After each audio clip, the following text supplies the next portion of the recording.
கிறிஸ்துவோடு நாம் இணைக்கப்பட்டிருக்கிறோம், கிறிஸ்துவுக்குள் இருக்கிறோம், கிறிஸ்துவோடு ஒன்றானோம் என்ற தலைப்பில் நாம் போய்த்து வருகிறோம். நாம் கிறிஸ்துவுக்குள் இருக்கிறதுனால, கிறிஸ்துவோடு இணைக்கப்பட்டிருக்கிறதுனால இந்த இணைப்பின் மூலமாகவே நமக்கு நிறைய ஆசீர்வாதங்கள் கிடைக்குது. ஏன்னா இயேசுவோடு என்னைக்கு இணைஞ்சிட்டோமோ நிச்சயமாக ஆசீர்வாதம் கிடைக்காம இருக்காது. அப்போது இந்த இணைப்பின் ஆசீர்வாதங்களை குறித்து நாம் பேச தொடங்கினோம் போன தடவை. அதில் ஆவிக்குரிய ஆசீர்வாதங்களை பற்றி நான் பேச தொடங்க விரும்புகிறேன்னு சொன்னேன் நான்.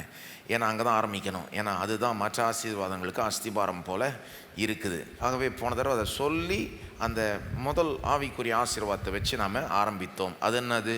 கிறிஸ்துவுக்குள் நாம் நீதிமான்கள் ஆக்கப்பட்டிருக்கிறோம். எல்லாம் சொல்லுங்கள், கிறிஸ்துவுக்குள் நாம் நீதிமான்கள் ஆக்கப்பட்டிருக்கிறோம். இது ரொம்ப முக்கியமான அடிப்படையான அஸ்திபாரமான ஒரு ஆசீர்வாதம். ஆகவே இதுக்காக இன்னொரு செய்தியும் நான் இப்போ இன்றைக்கும் அதே தான் பேச விரும்புகிறேன். ஏன்னா இது ரொம்ப முக்கியமான ஒன்று. இதை பற்றி போன தடவை நான் பல காரியங்களை சொல்லியிருந்தாலும் கூட பத்தாது, இன்னும் சில காரியங்களை சொல்லணும்னு கடமைப்பட்டிருக்கிறேன். நான் அதை சொல்ல விரும்புகிறேன் இன்றைக்கு. ஏன்னா இந்த நான் கிறிஸ்துவுக்குள் நீதிமானாக்கப்பட்டிருக்கிறோம்ன்றது ரொம்ப ரொம்ப முக்கியமான விஷயம், ரொம்ப ரொம்ப அஸ்திபாரமான விஷயம். நம்முடைய கிறிஸ்தவ வாழ்க்கைக்கு மிக அஸ்திபாரமான ஒரு ஆசீர்வாதம். இதை ஒவ்வொரு விசுவாசியும் ஏற்கனவே பெற்றிருக்கிறாங்க. கிறிஸ்துவுக்குள் இருந்தால் நீங்கள் நீதிமானாக்கப்பட்டீங்க. எல்லாம் சொல்லுங்கள், நான் கிறிஸ்துவுக்குள் இருக்கிறேன், ஆகவே நீதிமானாக்கப்பட்டிருக்கிறேன். கிறிஸ்துவுக்குள் நீங்கள் இருந்தீங்கன்னா நீதிமானாக்கப்பட்டீங்க, அவ்வளோதான். தொடர்ந்து இதை பார்ப்போம் இன்றைக்கி. சில கிறிஸ்தவர்களுக்கு இது நடந்து முடிஞ்சதுன்னு தெரியவே தெரியாது, தெரியாமலே வாழ்ந்துக்கிட்டு இருக்காங்க. ஆனால் அவங்க உண்மையான ஒரு கிறிஸ்தவங்களாக இருந்தால், அவங்க உண்மையிலே கிறிஸ்துவுக்குள் இருந்தால் அவங்களுக்கும் இது நடந்துருச்சு, அவங்களும் இதை பெற்றார்கள். சில கிறிஸ்தவர்கள் இதெல்லாம் முதல்ல கேள்விப்படுறப்போ சில நேரம் இதை வேண்டானே தள்ளுறாங்க. இதை இல்லை அது எப்படி நாம் நீதிமானாக்கப்பட்டிருக்கோம்னு சொல்ல முடியும் அப்படின்லாம் எதிர்ப்பு தெரிவிக்கிறாங்க. கர்த்தருடைய கிருபையால் அவங்க கூட, இதுக்கு எதிர்ப்பு தெரிவிக்கிறவங்க கூட உண்மையிலே கிறிஸ்துவுக்குள் அவங்க இருப்பார்களானால் அவங்க நீதிமானாக்கப்பட்டிருக்காங்க. அவங்களுக்கு பிடிக்குதோ பிடிக்கலையோ, அவங்களால் ஏற்றுக்கொள்ள முடியுதோ முடியலையோ, அவங்க நீதிமான். அவங்க ஏற்றுக்க மாட்டாங்க, அது வேற விஷயம். ஆனால் தேவனுடைய பார்வையில் அவங்க நீதிமான். இப்போது இது ஒவ்வொரு விசுவாசிக்கும் சொந்தமான ஒரு ஆசீர்வாதம். அண்ட் இது ரொம்ப சூப்பரான ஒரு ஆசீர்வாதம்னு சொல்லலாம். இன்றைக்கி கொஞ்சம் அதனுடைய ஒரு ஐடியா உங்களுக்கு கிடைக்கும்னு நான் நம்புகிறேன். இதை பற்றி போன தடவை நம்ம பல காரியங்களை சொன்னோம். மெயினாக போன தடவை இதனுடைய அர்த்தத்தை நான் கொஞ்சம் நேரம் எடுத்து விளக்குனேன். நீதிமானாக்கப்பட்டிருக்கிறோன்னா என்ன அர்த்தம், என்ன அர்த்தம், நீதிமானாக்கப்பட்டிருக்கிறோம் என்ன அர்த்தன்றதை நான் விளக்கி சொல்ல பார்த்தேன். பல காரியங்கள் அதை குறித்து சொன்னேன். அதில் ஒரு காரியம் மேபி போன தடவை சொல்லாத விதத்தில் இப்போ இன்றைக்கி சொல்லி காமிக்கிறேன். நீதிமானாக்கப்பட்டிருக்கிறோன்னா ஒரு ஆவிக்குரிய தகுதியை பெற்றிருக்கிறோம். தேவனுக்கு முன்பாக எந்த ஒரு குற்ற உணர்வும் தாழ்வு மனப்பான்மையும் இல்லாமல் நிற்கக்கூடிய ஒரு ஆவிக்குரிய ஒரு தகுதியை பெற்றிருக்கிறோம். நாம் ஆவிக்குரிய தகுதி, எல்லாம் சொல்லுங்கள், ஆவிக்குரிய தகுதி. இப்போது நீங்கள் வேலைக்கு அப்ளை பண்ணுறீங்கன்னா அதுக்கேற்ற ஒரு தகுதி இருக்குல்ல. காலேஜ் அட்மிஷனுக்கு அப்ளை பண்ணுறீங்கன்னா அதுக்கு என்ன மார்க்குன்னு கேட்குறாங்க. அது மாதிரி தேவனுக்கு முன்பாக நிற்கிறதுக்கு ஒரு விதமான ஒரு தகுதி வேணும். அது என்ன தகுதி? நீதி. நம் பேரில் நீதி இருக்க வேண்டும். பாவியாக இருந்துட்டுக்கு தேவனுக்கு முன்பாக நாம் நிற்க முடியாது, தேவனுக்கு முன்பாக வர முடியாது. பாவத்தை செய்துட்டு தேவனுக்கு முன்பாக நாம் நிற்க முடியாது. அதுதான் பிரச்சனை. நாம் எல்லாருமே வேதம் சொல்லுது, பாவம் செய்து ஏகமாய் கெட்டு போய்விட்டோம், தேவ மகிமை அற்றவளாய் போய்விட்டோம், ஆகவே ஆவிக்குரிய ஒரு தகுதியை இழந்து விட்டோம். ஆவிக்குரிய தகுதி இல்லாதவர்களாய் நாம் காணப்படுகிறோம். ஏன்? நாம் மனிதர்களாக இருக்கிறதுனால கிடையாது, அவர் கடவுளாக இருக்கிறதுனால, நம்ம மனுஷனாக இருக்கிறதுனால நமக்கு தகுதி இல்லை, அப்படி கிடையாது, கிடையாது, கிடையாது. அவரே நம்மளை பெரிய தகுதியோடு தான் உண்டாக்கி இருக்கிறார். தம்முடைய சாயலையும் தம்முடைய ரூபத்திலையும் ரொம்ப ஸ்பெஷலாக உண்டாக்கி இருக்கிறார். அப்படி பார்த்தீங்கன்னா நமக்கு பெரிய ஒரு தகுதி, ஒரு வேல்யூ, ஒரு ஒர்த்து பெருசாக இருக்குது. நம்ம ரொம்ப விலையேற பெற்றவர்கள். ஏன்? தேவனை போலவே உண்டாக்கப்பட்டவர்கள். அப்போது பிறக்கிறப்பவே நமக்கு ஒரு வேல்யூ, ஒரு ஒர்த்து இருக்குது. இப்போ அதிலலாம் எந்த குறைச்சலும் கிடையாது. அது மட்டும் இல்லை, இயேசு நமக்காக மரித்ததும் நம்மளுடைய வேல்யூவை காமிக்குது, நம்மளுடைய நம்ம எவ்வளோ ஸ்பெஷல் என்பதை காமிக்குது. அப்போது அந்த விதத்தில் நமக்கு தகுதி இல்லைன்னு நான் சொல்ல வரல, தகுதி இருக்குது. சொல்லப்போனால் நம்ம ரொம்பவே விலையேற பெற்றவர்கள். சிருஷ்டிப்பதை வெளிப்படுத்துது, மீட்பதை வெளிப்படுத்துது, நம் படைக்கப்பட்ட விதம் வெளிப்படுத்துது, இயேசு நமக்காக மரிச்சதை அதை வெளிப்படுத்துது. என்ன பிரச்சனைனா பாவம் தான் பிரச்சனை. பாவத்தினால நம்ம தகுதி இழந்து போய் உட்காந்துக்கிட்டு இருக்கோம். நம்ம எல்லாருமே பாவம் செய்து கெட்டு போனதுனால, வேதம் அப்படிதான் சொல்லுது, எல்லாரும் பாவம் செய்து கெட்டு போனதுனால எந்த மனுஷனுக்கும் தேவனுக்கு முன்பாக ஒரு ஆவிக்குரிய தகுதி இல்லை. தேவனுக்கு முன்பாக வரக்கூடிய ஒரு தகுதி இல்லை. தேவன் இருந்த ஆசீர்வாதங்களை பெறறதுக்கு தகுதி இல்லை. ஆவிக்குரிய தகுதி அற்றவர்களாய் நாம் இருந்தோம். எப்போ? கிறிஸ்துட்ட வர்றதுக்கு முன்னால. ஆனால் கிறிஸ்துட்ட என்னைக்கு வந்தோமோ, கிறிஸ்துவுக்குள் என்னைக்கு வந்துட்டோமோ, கிறிஸ்துவிட்ட வர்றப்போ கிறிஸ்துவுக்குள் வந்துட்டீங்க. கரெக்ட் தானே? when you came to Christ you came in Christ. Correct தானேங்க? கிறிஸ்துட்ட வந்தப்போ கிறிஸ்துவுக்குள்ள நுழைஞ்சிட்டீங்க. என்னைக்கு கிறிஸ்துட்ட வந்தீங்களோ, கிறிஸ்துவுக்குள்ள நுழைஞ்சீங்களோ, அந்த செகண்டே உங்க கதை மாறிடுச்சு. நம்ம கதை மாறிடுச்சு. ஆவிக்குரிய தகுதியை ஒரே செகண்ட்ல பெற்றுக்கொண்டோம், நீதிமான்கள் ஆக்கப்பட்டோம். தகுதி இல்லாத நாம் எல்லா தகுதியும் பெற்றுக்கொண்டோம். தேவனுடைய பார்வையில் முழு தகுதியுடையவர்களாய் ஆகிவிட்டோம். ஏன்? நாம பெருசா எதுவும் செய்யல.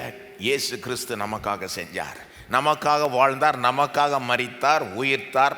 இன்றைக்கு நமக்காக எல்லாத்தையும் தொடர்ந்து செய்கிறார். இயேசு கிறிஸ்து செய்ததை வைத்து, சிலுவையை வைத்து, அவருடைய வாழ்க்கை, அவருடைய சிலுவை மரணம், உயிர்த்தெழுதலை வைத்து நாம் நீதிமான்களாக்க பட்டிருக்கிறோம். தகுதி, ஆவிக்குரிய தகுதியை பெற்றிருக்கிறோம். ஆவிக்குரிய தகுதியை பெற்றிருக்கிறோம். போன தடவை வேற நிறைய காரியங்களை சொன்னேன். மெயினாக இது எப்படி ஒரு தீர்ப்பு, இது எப்படி ஒரு தீர்ப்புன்றதில் நிறைய ஃபோக்கஸ் பண்ணேன், நிறைய நேரம் செலவழித்தேன். ஞாபகம் இருக்கு உங்களுக்கு? நம்ம நீதிமானாக்கப்பட்டிருக்கிறோம்னா இது தேவன் நம் மீது அளித்த ஒரு தீர்ப்பு, நம்மை குறித்து அளித்த ஒரு தீர்ப்பு. கிறிஸ்துவுக்குள் நீங்கள் வந்துட்டீங்கன்னா உங்களை நீதிமான் என்று தேவன் தீர்க்கிறார். பரலோக சுப்ரீம் கோர்ட்டினுடைய சீஃப் ஜஸ்டிஸ் தேவன் நம்மை குறித்து ஒரு தீர்ப்பளிக்கிறார். நீதிமான் அப்படின்றார். இது ஒரு தீர்ப்பு. அது ஒரு தீர்ப்பாய் புரிந்து கொள்ளணும். அதற்கு வேண்டிய ஆதாரங்கள்லாம் போன தடவை உங்களுக்கு காண்பித்தேன் நான். அதெல்லாம் ரொம்ப முக்கியம். ஸோ பல காரியங்கள் இதை குறித்து நம்ம ஏற்கனவே போன தடவை சொன்னோம், பார்த்தோம். ஆனால் தொடர்ந்து இன்றைக்கும் சில காரியங்களை பார்ப்போம். இன்றைக்கி என்ன பார்க்க போகிறோன்னா 2 விஷயங்கள். ஒன்று, ரெண்டாக பிரிச்சிடலாம் இந்த மெசேஜை. ஒன்று போன தடவை நான் விட்ட ஒரு முக்கியமான வசனம், ஒரு ரொம்ப முக்கியமான வசனம் இது சம்மந்தப்பட்டு இருக்குது. அந்த வசனத்தை எடுத்து எப்படி நாம் உண்மையிலே நீதிமான்கள் என்பதை உங்களுக்கு நான் காண்பிக்க விரும்புகிறேன். ரெண்டாவது, இந்த நாம் நீதிமானாக்கப்பட்டதனுடைய பலன்கள், நீதிமானாக்கப்பட்டதனுடைய பலன்களை உங்களுக்கு நான் எடுத்து காண்பிக்க விரும்புகிறேன். சரி, இப்போ இது ரொம்ப ஒரு முக்கியமான வசனத்தை கொஞ்சம் ஃபோக்கஸ் பண்ண விரும்புகிறேன் இன்றைக்கி கொஞ்ச நேரம் எடுத்து. ஏன்னா போன தடவை இது தீர்ப்புன்னு நம்ம சொன்னதுனால சிலர் ஒருவேளை எப்படி நினச்சிக்கலாம், ஓ அப்போது இது நிஜம் கிடையாதா, தீர்ப்பு தானா? அப்போ நிஜமாலே நம்ம நீதிமான் ஆக்கப்படல, வெறும் நம்ம இது தேவன் நீதிமான் இல்லாதவனை நீதிமான்னு தீர்க்கிறாரு, இது ஒரு இல்லாதவைகளை இருக்கிறது போல் அழைக்கிறார் அப்படின்னு ஒரு பதமே இருக்குது தேவனை பற்றி. ரோமர் 4ஆம் அதிகாரத்தில் 4ஆம் அதிகாரம் நீதிமான் ஆக்கப்படுதலை பற்றி தான். சரிங்களா? இப்போ நான் இது என்ன சொல்ல வரேன்னா, போன தடவை இந்த தீர்ப்புன்றதை நான் வலியுறுத்துறதுனால சிலர் ஒருவேளை அதை தப்பாக கூட புரிஞ்சுக்கலாம். அப்போது இது வெறும் தீர்ப்பு தானா, அதாவது நம்ம உண்மையிலே நீதிமானா இல்லை, ஆனால் தேவன் நம்மளை நீதிமான் என்று தீர்க்கிறார், அப்போது நீதிமான் வச்சுக்கலாம். ஏதோ அவர் சொல்கிறார், அவர் நினச்சிக்கிறார், அவர் அப்படி பார்க்குறாரு, ஆனால் நம்ம உண்மையிலே அப்படி இல்லை, அப்படி எடுத்துக்கணுமா? கிடையாது, அப்படி எடுத்துக்கக்கூடாது. நீங்கள் ஒருவேளை அந்த லாஜிக்கில் யோசித்தீங்கன்னா கூட அது கரெக்டாக ஒத்து வராது. அதாவது நம்ம உண்மையிலே நீதிமான் இல்லை, ஆனால் நம்மளை பார்த்து அவர் நீதிமான்னு தீர்க்கிறார் அப்படின்னு நீங்கள் சொன்னீங்கன்னா கூட நம்முடைய தேவனை பற்றி உங்களுக்கு விஷயம் தெரிஞ்சதுன்னா இதை புரிஞ்சுப்பீங்க. இல்லாதவைகளை இருக்கிறது போல் அவர் அழைச்சார்னா அது இருந்துரும். திரும்ப சொல்கிறேன், இல்லாதவையை அவர் இருக்கிறது போல் அழைச்சார்னு வைங்க, அவர் எப்போ அழைக்கிறாரோ அந்த செகண்டே அது ஆகிடும். அப்படி தானேங்க? ஆதியாகமம் 1ஆம் அதிகாரத்தில் வெளிச்சமே இல்லாத உலகத்தில் வெளிச்சம் உண்டாக கடவுதுன்றாரு, வெளிச்சம் உண்டாயிடுச்சு. அப்போ நான் சொல்கிறேன், நம்ம சிலருடைய லாஜிக்கின் படி வந்தாலே கூட ஒருத்தர் நீதிமானாக இல்லாமல் இருந்தால் கூட தேவன் அவர்களை நீதிமான் சொல்கிறாருன்னா எப்போ எந்த செகண்ட் அவர் நீதிமான் சொல்கிறாரோ அவங்க நீதிமான் ஆயிட்டாங்க. பேச்சுக்கு இல்லை, உண்மையிலே எப்படி வந்தீங்கனாலும் உண்மையிலே நீதிமான். எல்லாம் சொல்லுங்க, உண்மையிலே நீதிமான். நம்ம தேவன் தீர்ப்பளிக்கிறார்னா அது அப்படி விளங்கிடும். புரியுதா உங்களுக்கு? ஏன்னா அவர் அப்படிப்பட்ட தேவன். இது வெறும் பேச்சுக்குன்னெலாம் சொல்ல முடியாது. இது ஏதோ தேவன் வந்து அப்படி பார்த்துக்கிறாரு, ஆனால் உண்மையிலே நாம் அப்படி இல்லை, அப்படி கிடையாது. உண்மையிலே நாம் நீதிமான்கள், உண்மையிலே நாம் நீதிமான்கள். ஒருவேளை அதுக்கு வேண்டிய ஆதாரம் நம்ம வாழ்க்கையில் இன்னும் காணப்படாமல் இருக்கலாம். சரிங்களா? ஏன்னா ஒவ்வொரு உண்மையான விசுவாசியும் நீதிமான்னு சொல்கிறேன் நான். ஆனால் ஒவ்வொரு உண்மையான விசுவாசியும் விசுவாசி மாதிரியா வாழ்கிறாங்க? சில நேரம் இல்லை. சில நேரம் அவிசுவாசிகளை விட மோசமாக வாழ்கிறாங்க சிலர். சில உண்மையான விசுவாசிகள் அந்த மாதிரி சிலர் இருக்காங்க. எல்லாரும் சொல்ல, கடவுளுக்கு தான் தெரியும் உண்மை, யார் உண்மையான விசுவாசி யார் போலி விசுவாசின்னு, இல்லையா? நமக்கு அவங்க சொல்கிறத வச்சு ஏதோ நம்ம நிர்ணயிக்கலாம், அல்லது அவங்க வாழ்க்கையை பார்த்து ஓரளவுக்கு தான் 100க்கு 100 100% நம்ம முடிவெடுக்க முடியாது. என்ன சொல்ல வரேன், சில உண்மையான விசுவாசிகள் அவங்கள பார்த்தீங்கன்னா, அவங்க வாழ்க்கையை பார்த்தீங்கன்னா, அவங்க நீதிமான் என்பதற்கு ஆதாரங்கள் இன்னும் விளங்கவில்லை, இன்னும் வெளிப்படவில்லை. ஆனால் அதெல்லாம் இருக்கட்டும், நான் என்ன சொல்கிறேன், அவங்க வந்து உண்மையான நீதிமான். போங்க, உண்மையிலே நீதிமான், உண்மையிலே நீதிமான். அதற்கு வேண்டிய ஆதாரங்கள் வெளிப்படலைனாலும் அவங்க உண்மையிலே நீதிமான். என்னைக்காவது ஒரு நாள் வெளிப்படும். அப்போது இது உண்மையிலே நீதிமான், இதை தேவன் செய்திருக்கிறார் என்பது தான் இந்த வசனம் வந்து காண்பிக்குது. பாருங்கள் எப்படி இது நடந்திருக்குது, எப்படி உண்மையிலே நடந்திருக்கு என்பதெல்லாம் இந்த வசனம் காமிக்குது. அதனால தான் இந்த ஒரு வசனத்தை கொஞ்சம் ஃபோக்கஸ் பண்ண விரும்புகிறேன். 2 கொரிந்தியர் 5:21 பைபிளில் ரொம்ப முக்கியமான வசனம். குறிப்பாக இந்த சப்ஜெக்டில் ரொம்ப முக்கியமான வசனம். கொஞ்சம் நேரம் எடுத்து இதை பற்றி பேச விரும்புகிறேன். நம்ம முதல்ல அதை வாசிப்போம். 2 கொரிந்தியர் 5:21 நாம் அவருக்குள் தேவனுடைய நீதி ஆகும்படிக்கு பாவம் அறியாத அவரை நமக்காக பாவமாக்கினார். இந்த வசனத்தில் 2 பகுதி இருக்குது. இந்த கமாக்கு முன்னால் ஒரு பகுதி, அப்புறம் 2வது பகுதி. சரியா? அப்படியே 2ஆக பிரியுது நீட்டாக. முதல் பகுதி என்ன சொல்லுது? நாம் அவருக்குள் தேவனுடைய நீதி ஆகும்படிக்கு பாவம் அறியாத அவரை நமக்காக பாவமாக்கினார். ஆங்கில மொழிபெயர்ப்பு வாசித்தீங்கன்னா ஆர்டர் அப்படியே ரிவர்ஸாக இருக்கும். சரிங்களா? அது ஓகே, பரவாயில்ல, கருத்து ஒன்று தான். இப்போ இந்த 2 பகுதியும் கவனிப்போம். வசனம் என்ன சொல்லுது? நாம் நீதியாகும்படி அவர் பாவமானார். அதுதானே சொல்லுது. நாம் நீதியாகும்படி அவர் பாவமானார். அப்போது அவர் பாவமானார் என்பதை புரிஞ்சு கொண்டால் நாம் நீதி ஆயிட்டோன்றதை ஓரளவுக்கு புரிஞ்சு கொள்ளலாம். பரவாயில்ல, இந்த 2 பகுதியை நம்ம பார்க்க போகிறோம். முதல்ல இந்த 2 பகுதிக்கும் ஒரு தொடர்பு இருக்குன்றதை கவனிங்க. 2 பகுதிக்கும் ஒரு தொடர்பு, ஒரு கனெக்ஷன். என்ன கனெக்ஷன்? இந்த தமிழில் வந்து படிக்கு அப்படின்னு வருது, அதுதான் கனெக்ஷன். நாம் அவருக்குள் தேவனுடைய நீதி ஆகும் படிக்கு, அந்த படிக்கு அண்டர்லைன் பண்ணிக்கோங்க. ஆங்கிலத்தில் அது தனி வார்த்தையாக வரும். தமிழ் அப்படியே சேர்த்து கோத்து வந்துட்டதுனால சில நேரம் நம்ம கவனிக்காமல் போயிடுவோம். ஸோ தேட் அப்படின்னு ஒரு ஆங்கிலத்தில் நீட்டாக. ஆனால் தமிழ்லையும் இருக்குது. எங்கே இருக்குது? நீதி ஆகும் படிக்கு. எல்லாம் சொல்லுங்கள், நீதி ஆகும் படிக்கு. அப்போது அதுதான் கனெக்ஷன். அந்த வார்த்தை என்ன சொல்லுது? அந்த படிக்குன்னு முடியுது பாருங்கள். அது என்ன சொல்லுது? எப்பா, இந்த நோக்கத்துக்காக தான், இந்த காரணத்துக்காக தான் அவர் பாவமானார். இயேசு வந்து ஏன் நமக்காக பாவமானார்? நாம் வந்து நீதி ஆகும்படி. இயேசு பாவமானதனுடைய காரணமே, நோக்கமே இதுதான், பர்பஸே இதுதான். கொஞ்சம் அதை யோசித்து பாருங்க. இயேசு பாவமானாரா? உண்மையா ஒத்துக்கிறீங்களா? இயேசு பாவமானார்னு வசனம் சொல்லுதுங்க. உண்மையாங்க? பாவம் அறியாத அவரை நமக்காக பாவமாக்கினார் அப்படின்னா பாவமானார். இயேசு பாவம் செய்யவே இல்லை. பாவத்தை அறியாதவர் இந்த வசனமே சொல்லுது.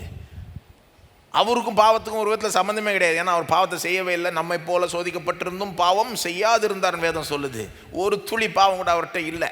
ஆனால் இந்த வசனம் சொல்லுது, பாவம் அறியாத அவரை நமக்காக பாவமாக்கினார்.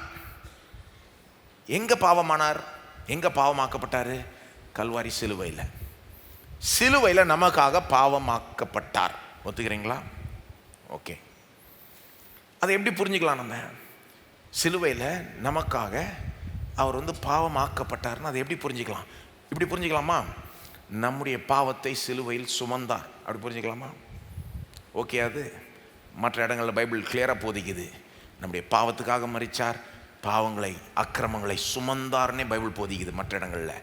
அப்போ அப்படி புரிஞ்சுக்கலாமா? அப்போது சிலுவையில் நமக்காக பாவம் ஆக்கப்பட்டார், பாவமானார் அப்படின்னா நம்முடைய பாவத்தை சிலுவையில் அவர் சுமந்தார். ஓகேயா?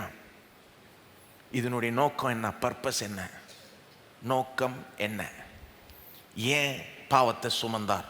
சிலுவையில் நம்முடைய பாவத்துக்காக ஏன் மரிச்சார்? ஏன் சுமந்தார்? இந்த வசனத்தை பொறுத்த வரைக்கும் நோக்கம் நாம் தேவனுடைய நீதியாகும்படி. ஏன் அவர் பாவத்தை சுமந்தார்னா நாம் நீதியை சுமக்கும்படி. ஏன் அவர் பாவமானார்னா நாம் நீதியாகும்படி. எப்படி சொல்லலைன்றதையும் கவனிங்க. இந்த வசனம் எப்படி சொல்லலை? நாம் அவருக்குள் பாவ மன்னிப்பை பெறும்படிக்கு பாவம் அறியாத அவரை நமக்காக பாவமாக்கினார்னு வரல இந்த வசனம். அது மற்ற வசனங்கள் இருக்குது அந்த கருத்து. பாவ மன்னிப்பை பெறும்படி அவர் பாவத்தை சுமந்தார், உண்மை. ஆனால் வெறும் அப்படி நினச்சா மட்டும் பத்தாது. சிலுவை வெறும் பாவ மன்னிப்பை தருகிற ஒன்றாய் நம்ம நினச்சா பத்தாது. ஏன் பாவத்தை சுமந்தார் இயேசு? நம்ம பாவம் மன்னிக்கப்படணும், உண்மையா? உண்மை. பத்தாதானா? நம்ம பாவத்தை ஏன் சுமந்தார்? நம்ம நீதி ஆகும்படி. எல்லாம் நாம் நீதி ஆகும்படி. சும்மா ஏதோ நீதி கிடையாது, தேவனுடைய நீதி ஆகும்படி நமக்காக அவர் ஆக்கப்பட்டார். அவர் முதல்ல நீங்கள் நோட் பண்ண வேண்டியது, அவர் பாவத்தை சுமந்ததனுடைய காரணமே என்னன்னு, நாம் நீதிமான்கள் ஆகும்படி, நாம் தேவனுடைய நீதி ஆகும்படி, நாம் அவருடைய நீதியை சுமக்கும்படி. காரணமேங்க, நோக்கமே இதுங்க. ஏன் இதை சொல்லி காமிக்கிறேன்னா, நிறைய கிறிஸ்தவர்கள் இன்னைக்கு நம்ம சிலுவையின் மூலமாக பாவ மன்னிப்பை பெற்றுக்கொள்கிறோம்னா ஏற்றுப்பாங்க. ஆனால் சிலுவையின் மூலமாக நம்ம நீதிமான்கள் ஆகிறோம், தேவனுடைய நீதி ஆகிறோம், இப்படிலாம் பேசினா ஏற்றுக்க மாட்டாங்க. இல்லை அது கள்ள போதனை அப்படின்வாங்க பட்டுங்க. இது வசனம் தானே சொல்லுதுங்க. அதாவது சிலர் என்ன நினச்சிக்கிறாங்க, பாவ மன்னிப்பு இருந்தால் பரலோகம் போயிடலான்னு. எப்படி? பாவ மன்னிப்பு இருந்தால் பரலோகம் போயிடலாம். எனக்கு அவர் சொல்கிறது புரியுது. வேதம் எத்தனையோ வசனங்கள் அப்படி சொல்லுது. ஆனால் இந்த மாதிரி வசனங்கள் அப்படி சொல்ல முடியாது. ஸ்ட்ரிக்டாக நீங்கள் யோசித்தீங்கன்னா, வெறும் பாவ மன்னிப்பு மட்டும்தான் இருந்தால் நம்ம பரலோகமும் போக முடியாது, நரகமும் போக முடியாது, அந்தரத்தில் தொங்க வேண்டியது தான். நல்லா கேளுங்க. பாவ மன்னிப்பு எப்படின்னா, அக்கௌண்ட்டு ஜீரோக்கு வர்ற மாதிரி. அக்கௌண்ட்டு ஜீரோக்கு வர்ற மாதிரி. இப்போது நமக்கு ஒரு கடன் இருக்குதுன்னு வைங்க, 10 கோடி கடன் இருக்குதுன்னு வைங்க. அந்த கடனை யாரோ செலுத்திடுறாங்கன்னு வைங்க நம்ம சார்பில். அப்போ என்ன ஆகிடுது? 10 கோடி கடன் இருந்த நம்ம அக்கௌண்ட் இப்போ ஜீரோ காமிக்குது, எந்த கடனும் இல்லை. இப்போ நிறைய பேர் சிலுவை எப்படி பார்க்குறாங்கன்னா அப்படி தான் பார்க்குறாங்க. இயேசு சிலுவையில் நம்ம பாவ கடனை செலுத்தினார், உண்மையா? உண்மை. ஆனால் பத்தாது. பாவ கடனை செலுத்தி பாவ கடன் இல்லாத மாதிரி ஆக்கிட்டாரா? உண்மை. அப்போ அக்கௌண்ட் ஜீரோக்கு வந்துருச்சா? வெறும் அது மட்டும் கிடையாது. ஏன்னா வெறும் அவர் அக்கௌண்ட்டை ஜீரோக்கு தான் கொண்டு வந்தார்னா, இப்போ நம்ம நரகமும் போக மாட்டோம், பரலோகம் போகிறதுக்கு தகுதி இல்லை. அக்கௌண்ட் ஜீரோ வச்சுட்டு என்னத்த பரலோகம்? அந்த இடத்துல தொங்க வேண்டியது தான். அதனால தான் சொன்னேன் அப்படி. பரலோகம் போகணுன்னா பாசிட்டிவ் நீதி வேணுங்க. பாவம் செய்யாமல் இருந்தால் பத்தாது. தேவனை சிலர் ரொம்ப லேஸில் நினச்சிக்கிட்டாங்க. பாவம் செய்யாமல் இருந்தால் பரலோகம் போயிடலாமா? கிடையாதுங்க. எல்லா நீதியும் நிறைவேற்ற வேண்டும். எல்லா நீதி அக்கௌண்ட்டில் பாசிட்டிவ் பேலன்ஸ் இருந்தால் தாங்க, அவர் எதிர்பார்க்குற பேலன்ஸ் இருந்தால் தான் பரலோகம் போக முடியும். அப்படி தான் பைபிள் போதிக்குது. அவர் நம்முடைய பாவத்தை சுமந்து பாவ கடனை மட்டும் செலுத்தலை. அதனால தான் பைபிள் இந்த மாதிரி வசனங்களை வச்சிருக்கு பாருங்க. சிலுவையில் நடந்தது என்னது? வெறும் நம்முடைய பாவ கடனை செலுத்தி அக்கௌண்ட்டை ஜீரோக்கு மட்டும் கொண்டு வரல. எப்படி ஆக்கிட்டார்னா, 10 கோடி கடன் இருந்த நமக்கு கடனை செலுத்தி அக்கௌண்ட்ல 1000 கோடி கொண்டு வந்தா எப்படி இருக்கும்? அப்படி ஆக்கி விட்டார். எப்படின்னா, அதுக்கு தான் வெறும் சிலுவை மட்டும் பார்க்க கூடாது, அவருடைய வாழ்க்கையும் பார்க்கணும், அவருடைய மரணத்தையும் பார்க்கணும். இயேசுனுடைய வாழ்க்கை 33 வருஷம் வாழ்ந்தார்ல, அப்புறம் தானே மரிச்சார். போய் எல்லாத்தையும் ஒரே பேக்கேஜாக எடுக்கணுங்க. அவர் வாழ்ந்தார், மரித்தார், உயிர்த்தார். எல்லாம் சொல்லுங்க, இயேசு வாழ்ந்தார், மரித்தார், உயிர்த்தார். ஒரே பேக்கேஜாக எடுக்கணும். வெறும் அரைகுறையாக ஒன்று மட்டும் எடுக்கக்கூடாது. அவருடைய வாழ்க்கைக்கும் நம்முடைய மீட்புக்கும் சம்மந்தம் இல்லையா? இருக்குங்க. பழுதற்ற ஆடாய் அவர் சிலுவைக்கு போய் மரிக்கணும். ஏன் பழுதற்ற ஆடுனா என்னங்க? அது என்னத்துக்கு நிழலாட்டமாக இருக்குது? நீதியை சேகரித்த ஒரு ஆடு, பாவம் செய்யாத ஆடு மட்டும் இல்லை, எல்லா நீதியும் நிறைவேற்றின ஒரு மனிதன். அவர் 33 வருஷம் அந்த வாழ்க்கையில் வாழ்கிறப்போ என்ன பண்ணுறாரு? நீதியை செஞ்சுக்கிட்டே வராரு. அவர் எதுக்குங்க 33 வருஷம் வாழ்ந்தார்? வெறும் தன்னை அப்படியே பெருசாக காமிச்சிக்கிறதுக்கா? தன்ட்ட பெரிய வல்லமை இருக்குது, பெரிய அறிவு இருக்குது, ஞானம் இருக்குது அப்படின்றத காமிச்சிக்கிறத கிடையாதுங்க. நமக்காக வாழ்ந்தார். எல்லாம் சொல்லுங்க, நமக்காக வாழ்ந்தார். அவர் செய்த ஒவ்வொரு நீதியின் செயலும் ஒரு நாள் நம்ம அக்கௌண்ட்டில் வரப்போகுதுன்றதுக்காக செஞ்சார். எல்லா நீதியும் செஞ்சு நிறைவேற்றி அதனுடைய உச்சகட்டம் தான் கல்வாரி சிலுவை. சிலுவையை தனியாக பார்க்கக்கூடாது, அவருடைய வாழ்க்கையின் உச்சகட்டம் அது, அவருடைய கீழ்ப்படிதலின் உச்சகட்டம் அது. நாம கீழ்ப்படியலை, நாம பாவிகளாகி விட்டோம். அதாம் கீழ்ப்படியல, அப்பவே பாவி ஆயிட்டோம். அப்புறம் நம்ம பாவின்றதை நாம கீழ்ப்படியாமையும் நிரூபிச்சிட்டோம். இவர் கீழ்ப்படிஞ்சிக்கிட்டே வராரு, நமக்காக நம் சார்பில் நம்முடைய பிரதிநிதியாய் கீழ்ப்படிஞ்சிக்கிட்டே வராரு. கீழ்ப்படிதலின் உச்சகட்டம் தான் சிலுவை. அப்போ எப்படி புரிஞ்சுக்கணும்னா, இயேசுவின் மூலமாக வெறும் என் பாவக்கடன் மட்டும் செலுத்தப்படல, இயேசுவின் மூலமாக என் பாவக்கடன் செலுத்தப்பட்டு அவருடைய நீதி என் அக்கௌண்ட்டில் எண்ணப்படுகிறது. நான் ஆகவே நீதிமானாய் எண்ணப்படுகிறேன். அதனால தான் பரலோகம் போகிறேன். அக்கௌண்ட்டு ஜீரோவுக்கு கொண்டு வரல, பாசிட்டிவில் எங்கேயோ கொண்டு போயிட்டார். மைனஸ்லேருந்து ஜீரோவுக்கு கொண்டு வரலங்க, -2+, -2+ங்க. என்ன சொல்ல வரேன்? அவர் வெறும் ஜீரோவுக்கு கொண்டு வரும்படிக்கு பாவமாக்கப்படவில்லை, ப்ளஸ்ஸுக்கு நம்மளை கொண்டு வரும்படிக்கு, நீதி ஆகும்படி, தேவனுடைய நீதி ஆகும்படிக்கு பாவம் அறியாத அவரை நமக்காக பாவமாக்கினார். சில கிறிஸ்தவங்க இதை புரிஞ்சுக்கிறது இல்லை. இல்லை பாவம் மன்னிப்பு தான் பெற்றுக்கொண்டிருக்கோம். சரி, அவங்க அப்படியே வச்சுக்கிட்டோம். நல்ல வேளை தேவன் அப்படி பார்க்கல. அவங்கள பொறுத்த வரைக்கும் அவங்க அக்கௌண்ட் ஜீரோ, தேவனை பொறுத்த வரைக்கும் அவங்க அக்கௌண்ட் எங்கேயோ நிற்குது. ஆனால் அவங்களும் பரலோகம் போய் சேருவாங்க. இதுக்கு எதிர்ப்பு தெரிவிக்கிறவங்க கூட. ஏன்னா கர்த்தர் ஈவு இறக்கம் உள்ளவர். நானாக இருந்தேன்னா என்ன சொல்வேன்னு தெரில. கர்த்தர் சொல்கிற, சரி உனக்கு புரிஞ்சிக்கலையா, விடு, என் கணக்கு இது. அப்போது தேவனுடைய நீதி ஆகும்படிக்கு, எல்லாம் சொல்லுங்கள், நாம் தேவனுடைய நீதி ஆகும்படிக்கு என்ன சொல்கிறாரு? இயேசு ஏன் பாவமாக்கப்பட்டார்? நாம் அவருக்குள் தேவனுடைய நீதி ஆகும்படிக்கு. என்னைக்கு நாம் அவருக்குள் வர்றோமோ தேவனுடைய நீதி ஆகணுன்றதற்காக சிலுவையில் இயேசு பாவமாக்கப்பட்டார். ஸோ அவர் பாவமாக்கப்பட்டதனுடைய நோக்கத்தை புரிஞ்சுக்கோங்க. வெறும் பாவ மன்னிப்பு மட்டும் கிடையாது. பாவ மன்னிப்பு மட்டுமே ரொம்ப மகிமையான காரியங்க. பாவ கடனை செலுத்துறதே வேறு யாரும் பண்ணவே முடியாதுங்க. அதுவே மகிமையான விஷயம். நான் என்ன சொல்ல வரேன், தேவனுடைய கணக்கின்படி அது மட்டும் இருந்தால் பத்தாது.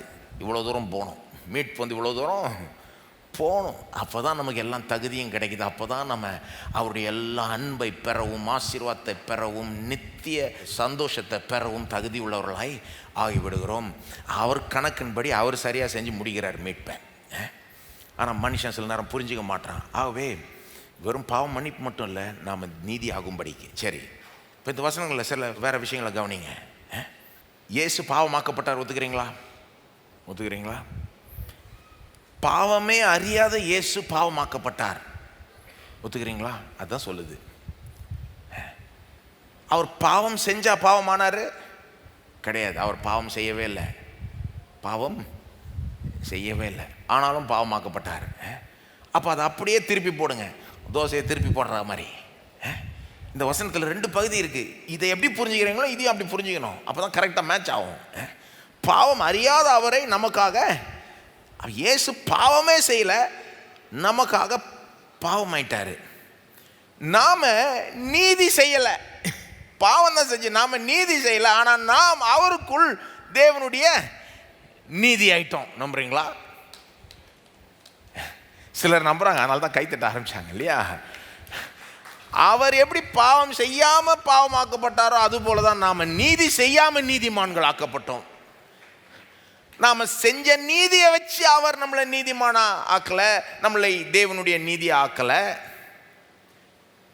இது எக்ஸ்சேஞ்சுங்க. எல்லாம் சொல்லுங்க, எக்ஸ்சேஞ்ச். இது கிரேட் எக்ஸ்சேஞ்ச். மனுஷன் எக்ஸ்சேஞ்ச் ஆஃபர் கொடுத்தா யூஸ்லெஸ்ஸாக இருக்கும். பார்த்துருக்கீங்களா?